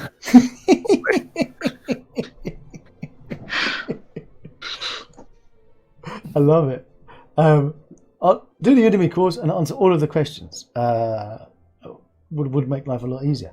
But then where would be the fun in that, Bart? There'll be no fun. I won't get to ask you a million questions. Of course. Exactly. And drink a bottle of wine while we're doing it. Sengoku's asking, Sengoku's coming out with a load of great... Sengoku, you always come out with some wonderful questions, Sengoku. What about meshes that have different textures on it? I would have to cut the mesh into separate parts where only one texture is on, ? Or, so no texture atlas for a whole exterior, or, it's got lots of ors. So if I've got one mesh with many textures, what happens? One mesh with many textures. You would have to create an acoustic mesh or a few meshes that are split and use many materials. So a bit like we've got with this cube pile, you've got a separate object which has got this acoustic one. I would have a few child objects with the in the position where they would need to be with the SoundToolKit mesh on. Yeah, I get you. So I'd have 4 of these, and there'll be one be up here, one will be down there, and one will be over there, and that the sound will bounce off of them differently. Yeah, or you alternatively can search for a material that is kind of an average of all the materials that you have in a more complex mesh. it sometimes is possible because you can have an object that's made of multiple things, but it's not really big. Yeah, like you wouldn't make this for home, but you could make this for like I don't know, a cupboard or something like this. Mm. What's the most complex use case that you've used or you've seen somebody use the Sound Toolkit for? I mean, just how complex a scene can we get?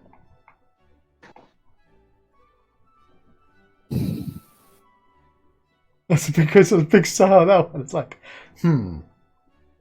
Yeah, because I don't know, but there is one more functionality which we didn't speak about yet. Oh, what's that? And it is actually quite complex, especially in case of some stealthy games. You can actually, it's called AI. So if you take the Udemy course, I think it's the last lesson there, you can basically make characters to act depending if they hear something using SoundToolKit. So you set a point, and if energy of sound there is big enough, the character reacts. Oh, nice. So you can have callbacks from the Sound Toolkit. yeah, Oh.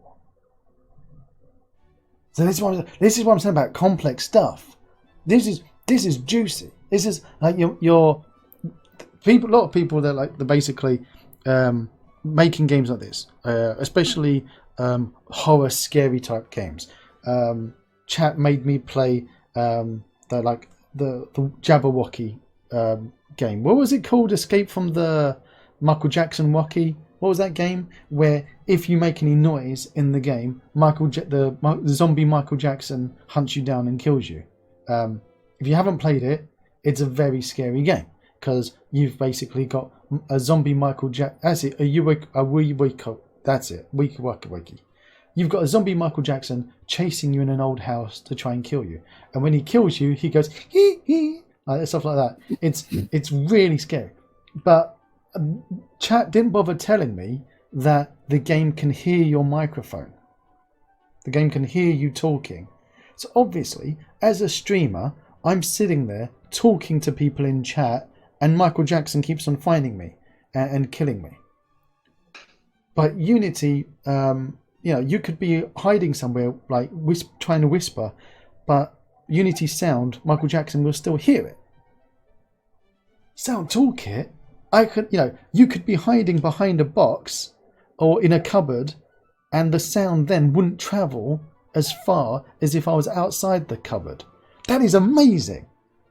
I'm really excited now. I've got some really great ideas to use Sound Toolkit in some projects with Michael Jackson running around trying to eat my face or something. Obviously I'll change Michael Jackson to, I don't know, Gary Glitter. Let's keep it along on the thing. Something different. But that's brilliant. Chat is saying a Thief, make a game like Thief. Yes, or a little bit less harmless and something like Thief, where you're sneaking up behind someone to kill them and things.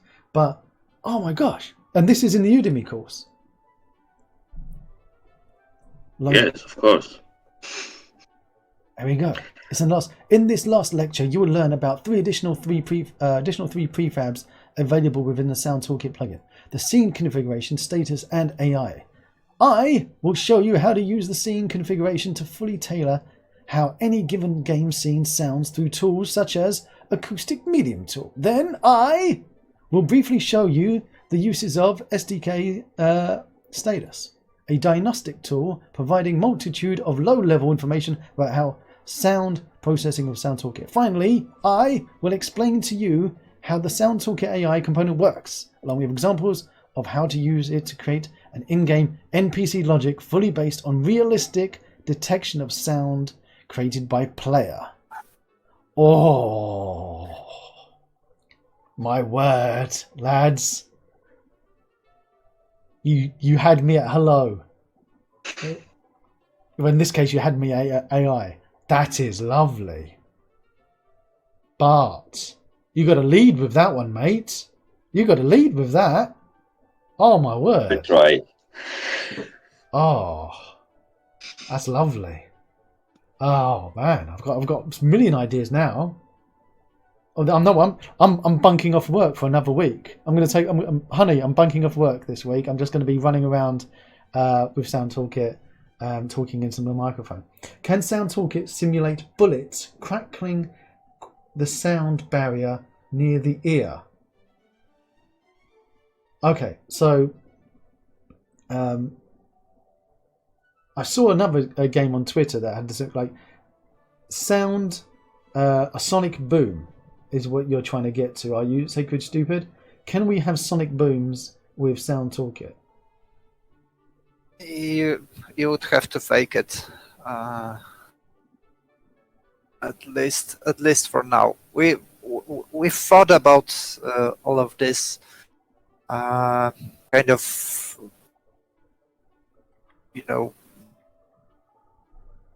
obscure acoustic phenomena. I love that. So it's great. That's the great description of it. Yeah, because how often do you hear a bullet next to your ear and live? You haven't been round Scared Stupid House on the weekend. It kicks off on a Saturday night. It all goes crazy there. Everyone's waving around their pistols and revolvers. When a bullet travels through the air, it breaks the sound barrier, causing the whiz that you hear when you're being shot at. Yes, sonic booms. So if you're playing a VR game and someone shoots you, but he misses you by a fraction, to hear that noise is what he's trying to get at. But yeah. So you would just put would you put just a sound on the bullet itself, like a sound on the bullet? Yeah, I would put a sound of a bullet in as a sample and basically specialize it. There you go. So Scared Stupid, you can do it. You can fake it, but it would still work.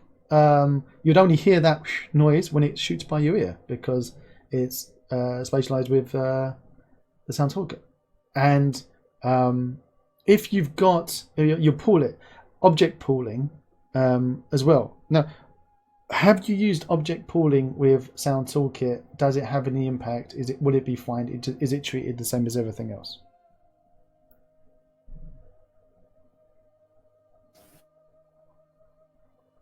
Sound. So if I've got five bullets in my object pool and they're generated and spawned, shot out, and then it's back in the pool and shot out again, there's no impact with SoundToolKit, is there? I can't imagine there would be. No. The performance depends on the number of sound sources that you have active. But if you don't use one, it's not going through the simulation. Brilliant. So, I'm keep throwing random and occasional optimization and performance questions your way, because this generally is the biggest concern people have with any new asset or any asset they add into their project on Unity. Is it now going to cause my project to run slower than before? Is it going to have any impacts? Am I going to have any basic conflict with functionality that I'm already using? To be honest, I'm not seeing many cases where the SoundToolKit can actually conflict, rather than, like you said, it saves 2 months off of your development cycle. So Goku's saying a bullet only breaks the sound barrier, if at all, when it comes out of the pistol. After that, it gets slower, not faster. Aha. There you go. Scared Stupid. Son Goku shoots a lot of guns. He knows about these things. He says a rocket would be different. It would be different with rockets. So yeah, you don't worry about breaking the sound barrier with a gun. You just have to fake the noise of the sound on the bullet when you're shooting it. when you guys came on the start of the stream, I have to say I was a bit skeptical, in the most politest way, about the Sound Toolkit. It sounded amazing. I was like thinking, what are all the different use cases? Do I really need it? Is this something that is going to make a difference to my project? Do I really need the Sound Toolkit? And I invite a lot of people on the stream. We've had over 100 live dev interviews. To be fair, you're the only one who's ever had a Udemy course. But now, the more I speak to you, the more I feel I need to take this Udemy course. And you give it for free when people buy it anyway. So I might as well take it. Obviously, I'm going to learn loads. I'm going to learn about doing the AI stuff as well. As the more we've spoken, the more different use cases come to light. I don't understand why Unity haven't bought you or come knocking on your door to say, we like what you do, you should be standard in our kit, because it feels like this should be natively part of the game engine. Maybe they will after your stream. Yeah. It could well be. We know that they do like to hang out in the stream. We've had them in a few times, and they do lurk every now and again, and they catch the VODs. I have actually I won't mention any names from Unity, but I repeatedly, I love Unity, I use it all the time. But sometimes a little bit too honest with my constructive criticism, and I've been told off a couple of times by someone by going, come on, it's not that bad. Come on. HDRP's not that bad. Shading render pipelines. So I know that they watch it. I do know that they watch it. So maybe if they come knocking with that bag with dollar bills painted on the front of the bag, like in the movies, and here's a bag of cash, put your hand in the bag, pull out a fistful of that cash, put it to one side, and if you want to buy me a nice present with it, feel free to do it. You know what I mean? I'm not going to stop. Okay, if they come tomorrow, you have it.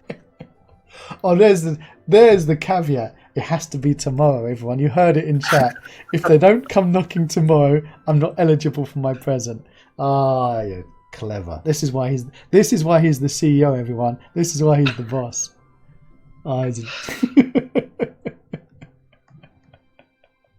But if they did come knocking on your door, I can imagine, be seriously, you would have a problem, because you wouldn't be able to pitch it for Unreal anymore, or possibly you would, and they would sell it. I don't know.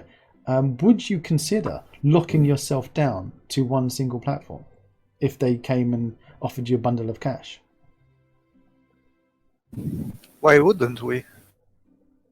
Oh, I love that. Look, that. See here, Unity, like, okay, I like it. They're up for getting into bed. The courtship has begun. There's a romantic process now. The courtship is open. They're receptive to being taken out for dinner. We can marry Unity. And it's not a problem. It's a good marriage to be in. I tell you what, it's not a bad marriage to be in. You could be in worse. You could be with Amber Heard, and we all know how that turns out.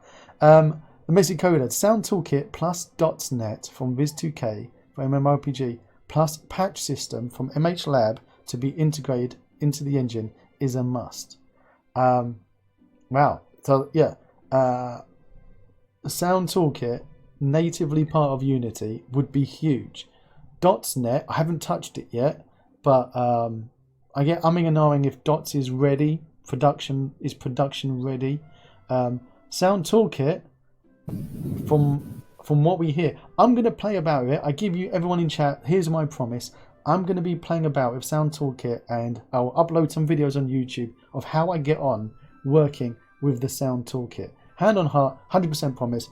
I'll add this into the projects that I'm currently working on, because it doesn't have, you don't have to make something specifically for SoundToolKit. It should be able to be used in any project you're using. So I will throw it in my projects that I'm currently working. I'll add it into the fighting game as well, to see how we get on. They're not VR, but still, it will make an impact. It doesn't have to be VR only. That's right, isn't it, lads? Yeah, it's any PC game. Any PC game would be good. Although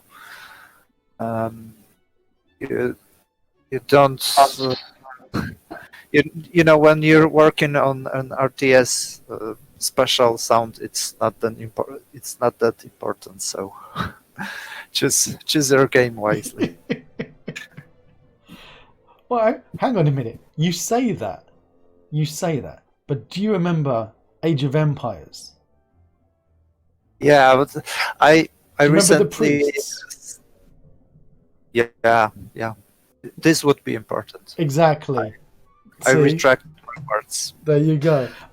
There's always one use case where it's very important. And we actually had a stream once where people on the Discord had to try and recreate correctly the sound of the priest. I was wrong because I was I thought it was That's what my memory is, but apparently no, I was wrong. But there you go. That with the sound toolkit, you need it. You need it. Question was: what's older, Unreal or Unity? As a kit open for everyone to use, actually Unity is older, but Unreal Engine as an open engine that anyone can download and start using came out after Unity. But in general, Unreal is far older than Unity. And if you were cool down with the cool kids, you could have been using Unreal Tournament to mod and make your own games back in the day, like this loser over here, like me. I used to play about with Unreal Tournament to mod and muck about. But really, as a product off the shelf, Unity is older. Random question in the chat. Thank you for that one, Tech42. I'm always getting lost and feel like in no man's land when I use Unreal, and Unity feels like home. So this comes back to what you guys were saying, that when you were playing to get started, Unity was easier once you got to start. So it's easier when it's in a starting phase, less complex project. But you mentioned that when it started to get more complex, the project, that's when Unreal started to feel a bit easier to use. Did I get that right? Yep, exactly. But I mean, chat. I mean, you can get so SoundToolKit's available on both Unreal and Unity. As the guys mentioned, they have no way currently to give you a voucher from one to the other because you physically have to contact Unreal, and Unity only give you 12 vouchers. So if they were limited to only ever having 12 customers a year, yes, they could give you a voucher in Unity, but that's not realistic. So hopefully our conversation has given the guys a good motivation to make their own store, in which case they could give out their own licenses from their own store, and this solves this. But from what you mentioned, in theory, you don't have a problem if somebody purchased the Unity version and then wanted the Unreal version, if they wanted to contact you if this was an option in the future. Yeah, that's right. No problem with that. That's the same kind of that's what Cinti Studios does, everyone in chat. So Cinti Studios sells on Unity and Cinti Studios sells on Unreal, but they also have their own website. If you buy anything from Cinti Studios website, they give you both packages in the same download. You can download the Unity version and you can download the Unreal version from their website when you make one purchase from their website. That's how they solved this problem. Other than Cinti, not that many people I've seen have done it. Maybe because not that many people have got that many sales in two different platforms. So obviously $500 is a lot of money if somebody's going to buy it twice.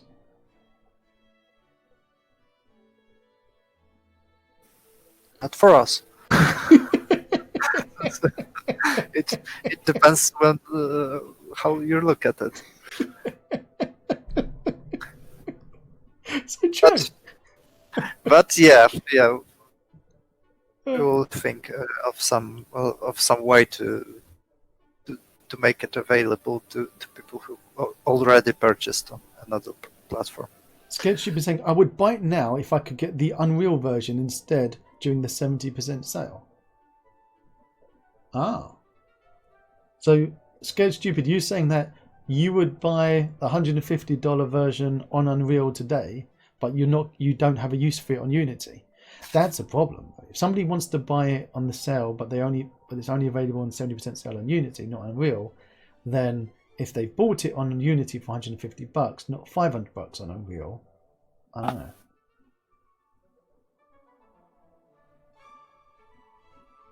Question for you. Yeah, but sometimes Unreal is also making sales of SoundToolKit quite often. Actually, maybe I don't know, maybe not 70%, but close to that.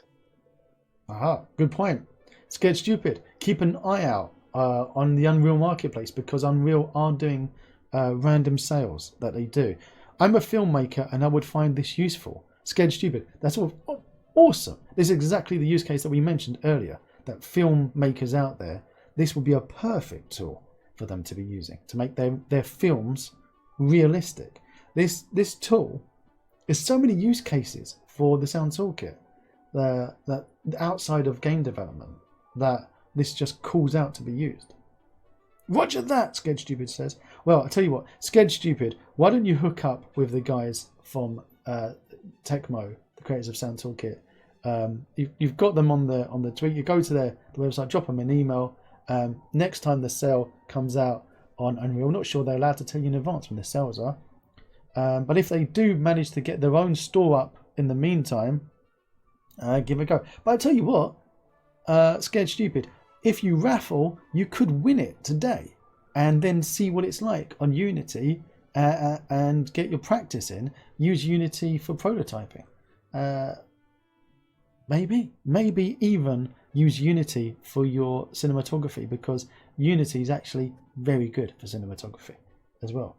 But I would advise anyone in chat now, if you are interested in the SoundToolKit, reach out, drop an email over to the Tecmo Voice Technology lads. They are really, really friendly, as you found today. They are honestly a lovely bunch of people, so kind of coming on, and a good laugh. I mean, I'm having a wonderful time.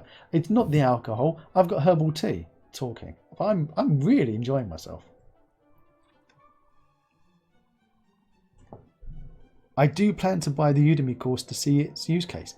You've got somebody buying your Udemy course who doesn't even own your product, lads. That's what you call advertisement. Let's do it. SoundToolKit sounds interesting, but even if I plan to get it in the future, I'm already using 2021 Unity, which is not supported. Ah, there you go. That's a problem. I only caught the last half of your answer. My fault. Will Unreal 5 be technically much more recent than you? Oh yeah. I mean, Unreal 5 is newer than Unity because it's new. Is Unreal 5 newer than Unity 2022? No, because it hasn't happened yet. There's always going to be a newer version of an engine out there.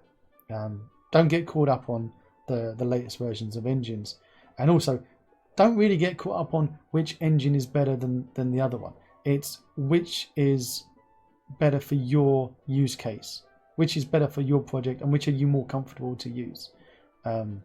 So give them a go. That's my advice. Hopefully that's good advice in that. Tecmo lads, would you concur or I'm assuming? Yeah, it's good advice. I would add buy SoundToolKit to it. And this would be perfect. That's awesome. I love it. That's the correct answer. Congratulations, the correct answer. It does seem really easy to use.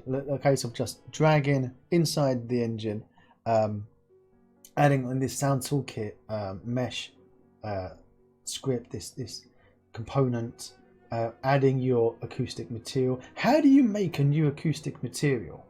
if I right click and go to create, I don't see acoustic materials as an option. So how do I make a new acoustic material?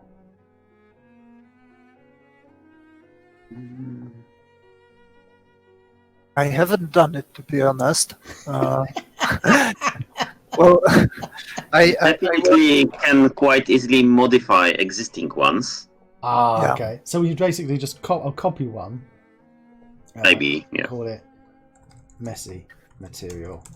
There you go. And then that's it. But seeing there's only 3 different effects here in the active effects, and then you put the actual visual material on it there. I can't really see, like, you wouldn't really need that many different materials in your project.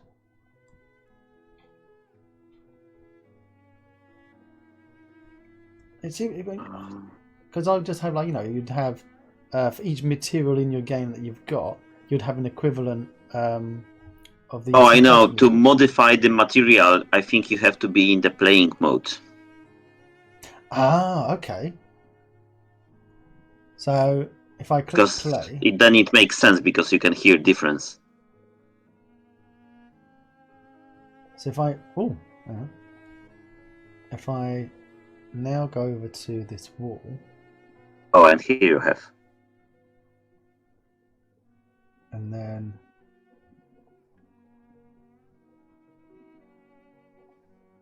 oh my word, look at that. So then how do I save this? How do I save these changes? Is it whatever I change here, save custom material. There you go, there's a big save button. How do you save it? With the big save button. And then, oh brilliant. Look at this, I've got dials and knobs and things to muck about with. Scattering coefficients. Ooh. And then I save it in play mode, and then it works. And then if I get out, and then I go back in,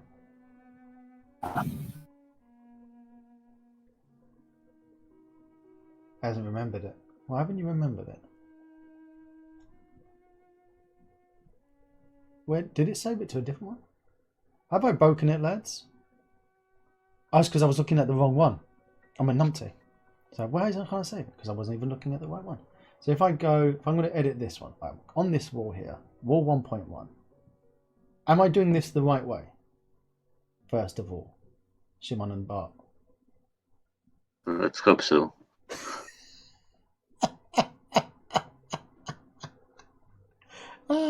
Alright, so now I'm tweaking these values. Then I'm going to click Save Custom Material. I'm assuming, is this now going to override this one? So I click Save. Okay, then it said here, custom absorption, blah, blah, blah. Successfully created material available in streaming assets, SoundToolKit materials, custom. Okay. It's a different one. It's custom. That's why it's a different one. It's not the same. It doesn't override the same one. It creates a new one when I click that Save Custom Material. So now, if I go onto here and I drag this one on instead, and when I click play, I should see it with the extra slideys that I moved. If I click on it, yes, there it is. Huh. Don't need to do a Udemy course, lads. I just worked it out by myself. That's actually really with a little help.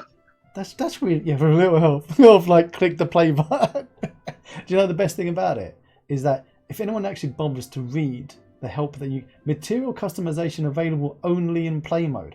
I didn't even bother reading that. I was like, it's right in front of my eyes. That's how lazy customers are. You've even written it on the screen, and I'm too lazy to read that. That's what you have to worry about with customers. It's different than working B2B. B2C is a completely different world. You're going to get some of the worst feedback of customers' questions you're ever going to see. One thing you have to be prepared for as well, and I don't think anyone's told you this, Tecmo lads, now that you've sold your product in a 70% sale, right? Your product is being sold at $150 rather than the $500. So it's available to a whole new load of people who can afford it, who previously wouldn't buy it, which is awesome. But it also means you've been exposed to the larger Unity customer base of people who don't know how to use the review system. So I'm telling you this now so you don't feel upset if this happens to you. Be prepared for 1-star reviews such as, I couldn't even download it. Believe it or not, the asset store is full of them like that. People use the review system as a way of customer support. But because Unity is so amazing, anytime somebody leaves a review on the asset store, you won't actually get an email notifying you about it. You will only know a review was left on the asset store if you go and check it every single day. Has anyone warned you about that before? I don't think so. Okay. But we were kind of expecting it, so. Good. I'm glad. Well, I'm glad to have helped you, but I'm also really, really happy that you were already preparing yourself for the madness that is the average Unity asset store customer. And I include myself in that. I'm no better than anyone else. We are all horrible, horrible people. When we're moody, and we don't read manuals. We ask questions that you've already answered 1,000 times, but we were too lazy to look, and then complain about it. So, yeah, there's a reason why I invite people on to be interviewed, is so that I can learn how to use your asset without needing to read a manual. It's the best. It's the best way to do it. Pretend you've got a channel, a Twitch channel and YouTube channel, and then start interviewing people. And that's, if anyone wants any advice on how to learn how to use assets the easy way, that's my advice to you. I'm going to do a raffle now because I need somebody else to have this. Literally is one of the most exciting assets I've seen. Guys in chat in Discord told me about this, and I didn't really understand it. And I just, okay, what am I going to use it? I was like, $500 for what? Sound? It's in Unity already. You already have sound in Unity. This doesn't do anything special. Why would I pay $500 for it? And then guys in Discord tried to explain to me more and more, and I was like, okay, I can kind of understand it. But honestly, the use cases in my mind right now for what the SoundToolKit can be used for is amazing. This could possibly be, and I've played about with it, and I've played with the monkey game. The monkey game was awesome. I have to say, the kind of stuff that we could come up with using the SoundToolKit, I haven't even seen it anywhere else, and anything comes close on the asset store. This is one of those unique assets. It's a one-of-the-kind asset on the asset store. Everyone about Fmod and the other thingamajig. Right? It sounds funky, but no, not the same. I want the bald-headed man and the full-headed hair man. Distant Temples is here. That's right. Exclamation mark raffle in chat. Is Fresh Meat here? Is Fresh Meat awake? I don't even think Fresh Meat's here. Fresh Meat within the raffle. He's like, I'm not here. Fresh Meat. Fresh Meat is not here. Exclamation mark raffle. Somebody wake him up. Phone him up on the mobile phone. Somebody knock on his front door. Social distances. Knock on his door. We need to vote for Distant Temples, or it's dangerous. In chat, exclamation mark SoundToolKit in chat to get a link to the asset store. They're in my list now of must-have assets. I'm saying you've got Vegetation Engine if you're doing grass and vegetation, from what we learned about last night. It was a game changer. Never seen, you've seen stuff, but my word, Vegetation Engine last night was revolutionary to me. To have amplify imposters and to have trees with amplify imposters but have wind able to move, an interaction on those imposters, it's voodoo. It's magic. And now with this pack, this is coming into, if it's as good as it sounds, it's another must-have asset. And I honestly believe that, like Bolt and load of Text Mesh Pro, this is one of those assets that Unity needs to buy. You need Unity. If you're listening, you need to buy these guys out, because if this was natively part of Unity and wasn't available in Unreal, and it was only available in Unity, it would be a massive feather in their cap. It would be functional advancement that Unity would have over Unreal if it was only available in this engine. If they're listening and they know what's good for, they've made themselves public. They've got all of that stock market money behind them. They can afford to buy you guys out, even though you're in Poland and everyone knows Poland's very expensive, because that's where all of the technology is these days. I'm pretty sure they can afford you.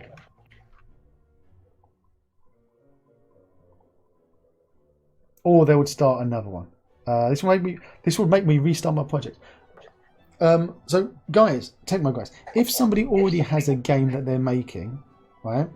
If they're already making a game, are they able to now, 80% into their development of their game, are they able to add SoundToolKit, or does it have to be added right at the start? You can add it at any time. Gildar, you don't have to stop your project and restart it. You can add it now. But a lot of work on audio will be start with again. How much is a lot? Are we talking about enough to make people cry?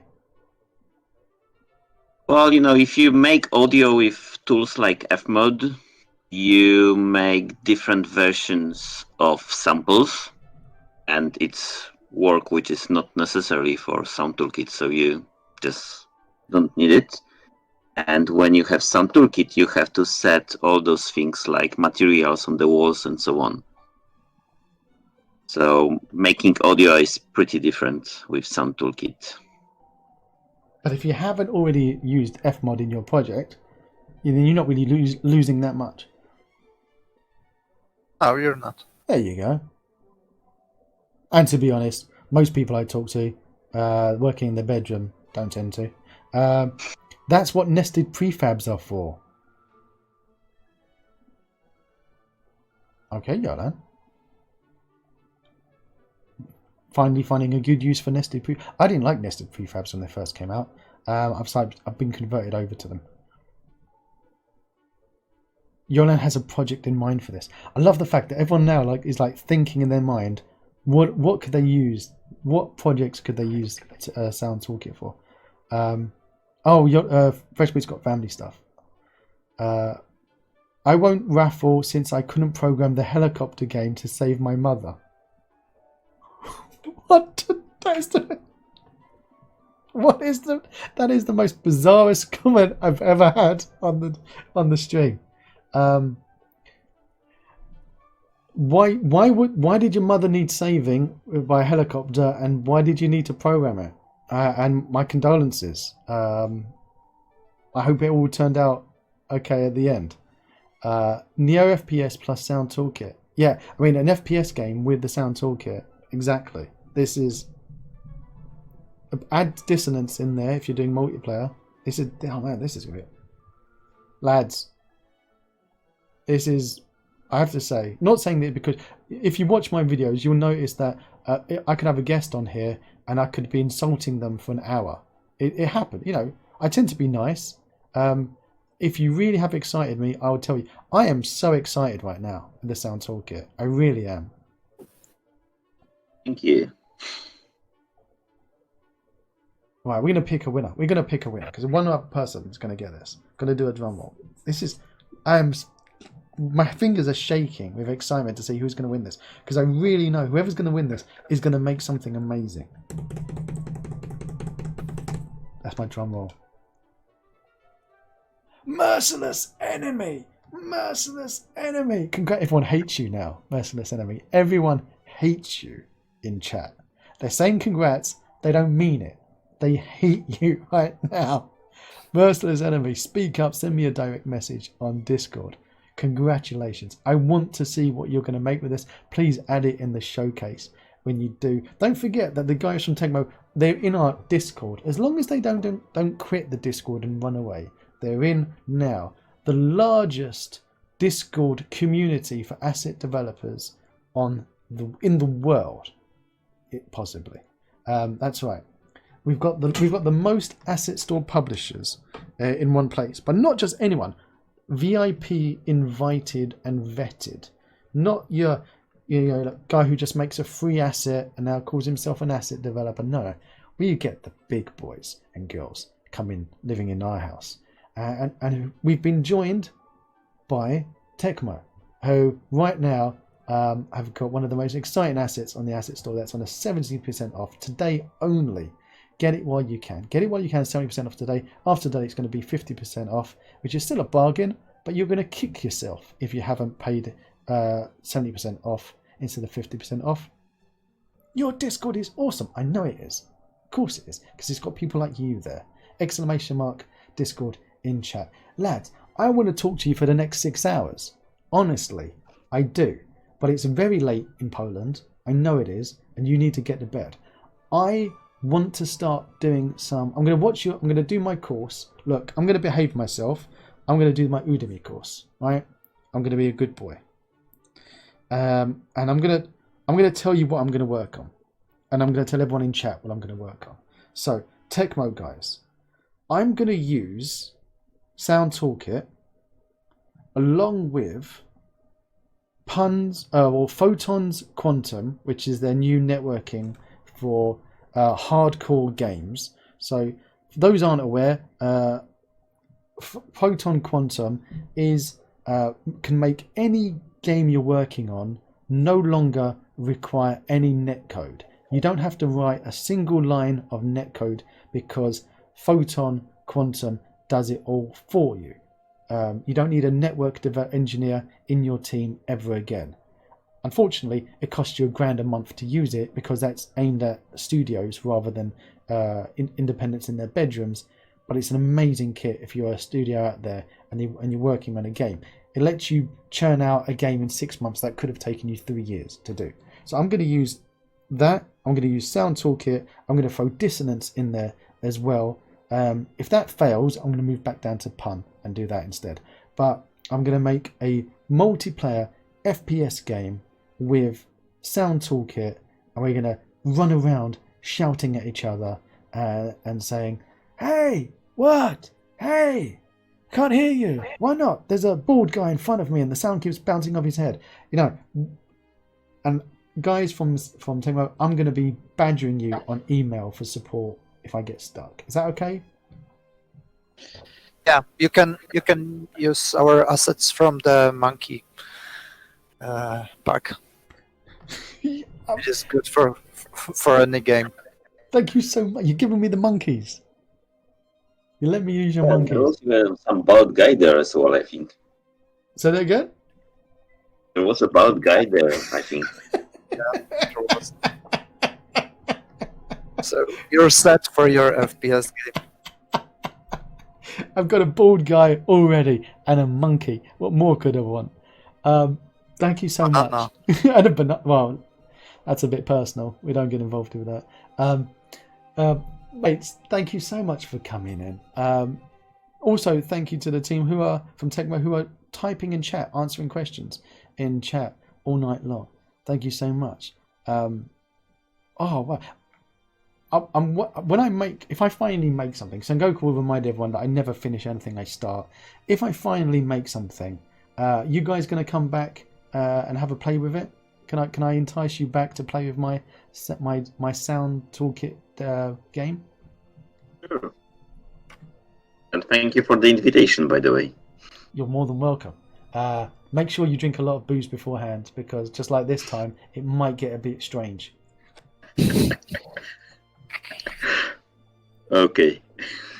Johnny's saying the kids are all excited about going to get boba tea. What they don't realise is they're getting flu shots first. Oh my god. Yolan, You're telling your kids to go and have a cup of have this tea thing, and you're giving them flu shots first. You should at least reward them by letting them make a game with Unity and SoundToolKit when they get home. You know what I mean? Oh my word, lads!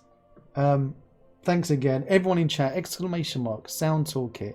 It is 70% off today only. And after today, it's going to be 50% after today. Is that correct? Yeah, that's So about it. get it today. It's 70. If you are going to get it, buy it when it's 70% off. There's no point waiting for it to be 50% off. It makes no sense if you are thinking about buying it. So buy it now, 70% off! ! SoundToolKit in chat. Thank you very much. Fresh Meat came back after the raffle. Oh, Fresh Meat, I love you so much, but you just missed the raffle, buddy. Oh, Fresh Meat, mate. Oh dear. Never mind. Oh well. Yeah. All right, lads. I'll let you go. I'll let you get to sleep. Thanks. There was a dramatic pause. Thanks. I love it. The dramatic pause. Like, what a lovely bunch of lads. They really are a lovely bunch of lads. I really enjoy myself. This is a fantastic product. Okay, there's an alternative out there that you can get from Microsoft, like Yola and the Wizard says. But to be honest, how many people are going to be running it? You're going to be running it from the Azure cloud. It's going to be costing you a lot more money in the long term.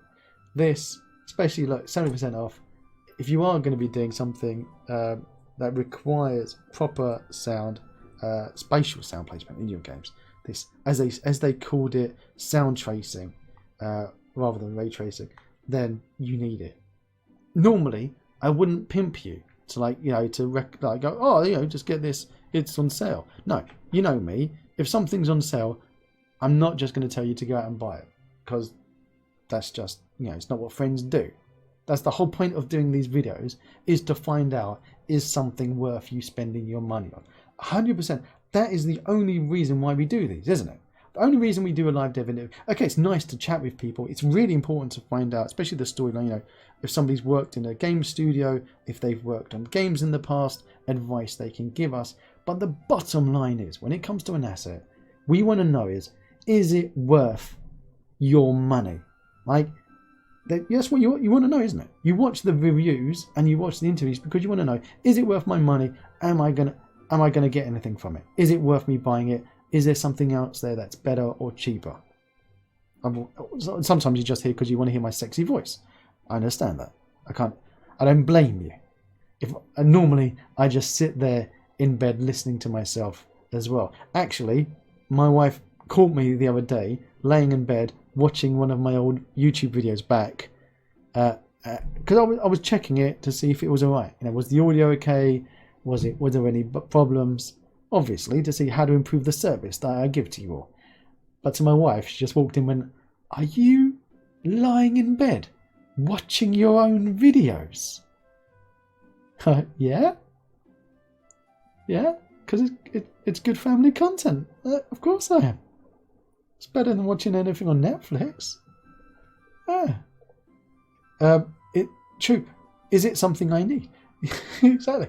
Now, we watch these videos so that we know. Even I am watching back my own videos to say, do I need this? A lot of times I watch back the videos to see, how do I use this? As often as do I need it? So yeah, honestly, I would say if you need audio in your game, that actually, if you're doing a VR, then 100%, you need this in a VR game. In a normal game, like you said, if it's an RTS game that you're making, most likely you're not going to need this. If you're making an RTS game, to be honest with yourself, you're not going to. Actually, if you're doing like a game like Black and White, where you're the god and you're looking down upon everyone, then you know what? It's actually quite cool to have the people who are down chopping, sawing trees, you know, down at the ground, that if you, when you're zooming into them, you can hear that more and more as you're getting in, and it's actually, I can, you know, that honestly, I can still see a use case for it. Like I said, the old from Age of Empires as well. You could, you know, you can see a case for it. But do you really need it? $500 if you need an RTS? Probably not. But once you've bought it, $150. No, you don't have to buy it again for a different game. It's not like you're buying a license per game you're using. You're buying it once. You could use it for millions of different types of games you're making. It's always the price versus usefulness for your current future project. And your current project is the scary one, because you're like, I'm currently not needing it. What could I be working on? Could I need it in the future? That's what always stings me. Many assets in the asset sales, I'm like, I don't need this, but I might use it in the future. I might as well buy it now. It's on a sale. Many times you can get stung for that. If you don't have it in your radar, if you've made yourself a list of these are the 10 games or 10 projects I'm working on in the next year, you know, or these are the 2 games that I'm working on. I'm going to work on this game, then I'm going to work on game. If it's not in that roadmap, then you're probably not going to need it. Audio kinetic. Buying this would make me buy a VR headset as well. Just make sure that you can use it. I would say test out a VR headset before you buy one. I didn't. I'm an idiot. Cup of tea. I may use it in the future. Sounds familiar. I know it's dangerous, isn't it? It is very dangerous. I might use it in the future. It might never happen. But it's a 70% off. It's hard to resist on a 70% off. And I honestly, I got it for free. Just, you know, you all know. Shameless plug. I got it for free, so we could play about with it. And I'm blessed. Honestly, absolutely blessed. We also managed to give away a free copy to Merciless. So congrats, Merce. You are the enemy to so many people because they want it. So yeah, we managed to give away a copy, and we gave away copies of that Banana Invaders as well. If you want to see more of my crazy videos, click on the left side of your screen now, and down below there's that big juicy subscribe button, and right next to it is the magic bell that if you click it, it will tell you if I've got a new video coming out. Till next time.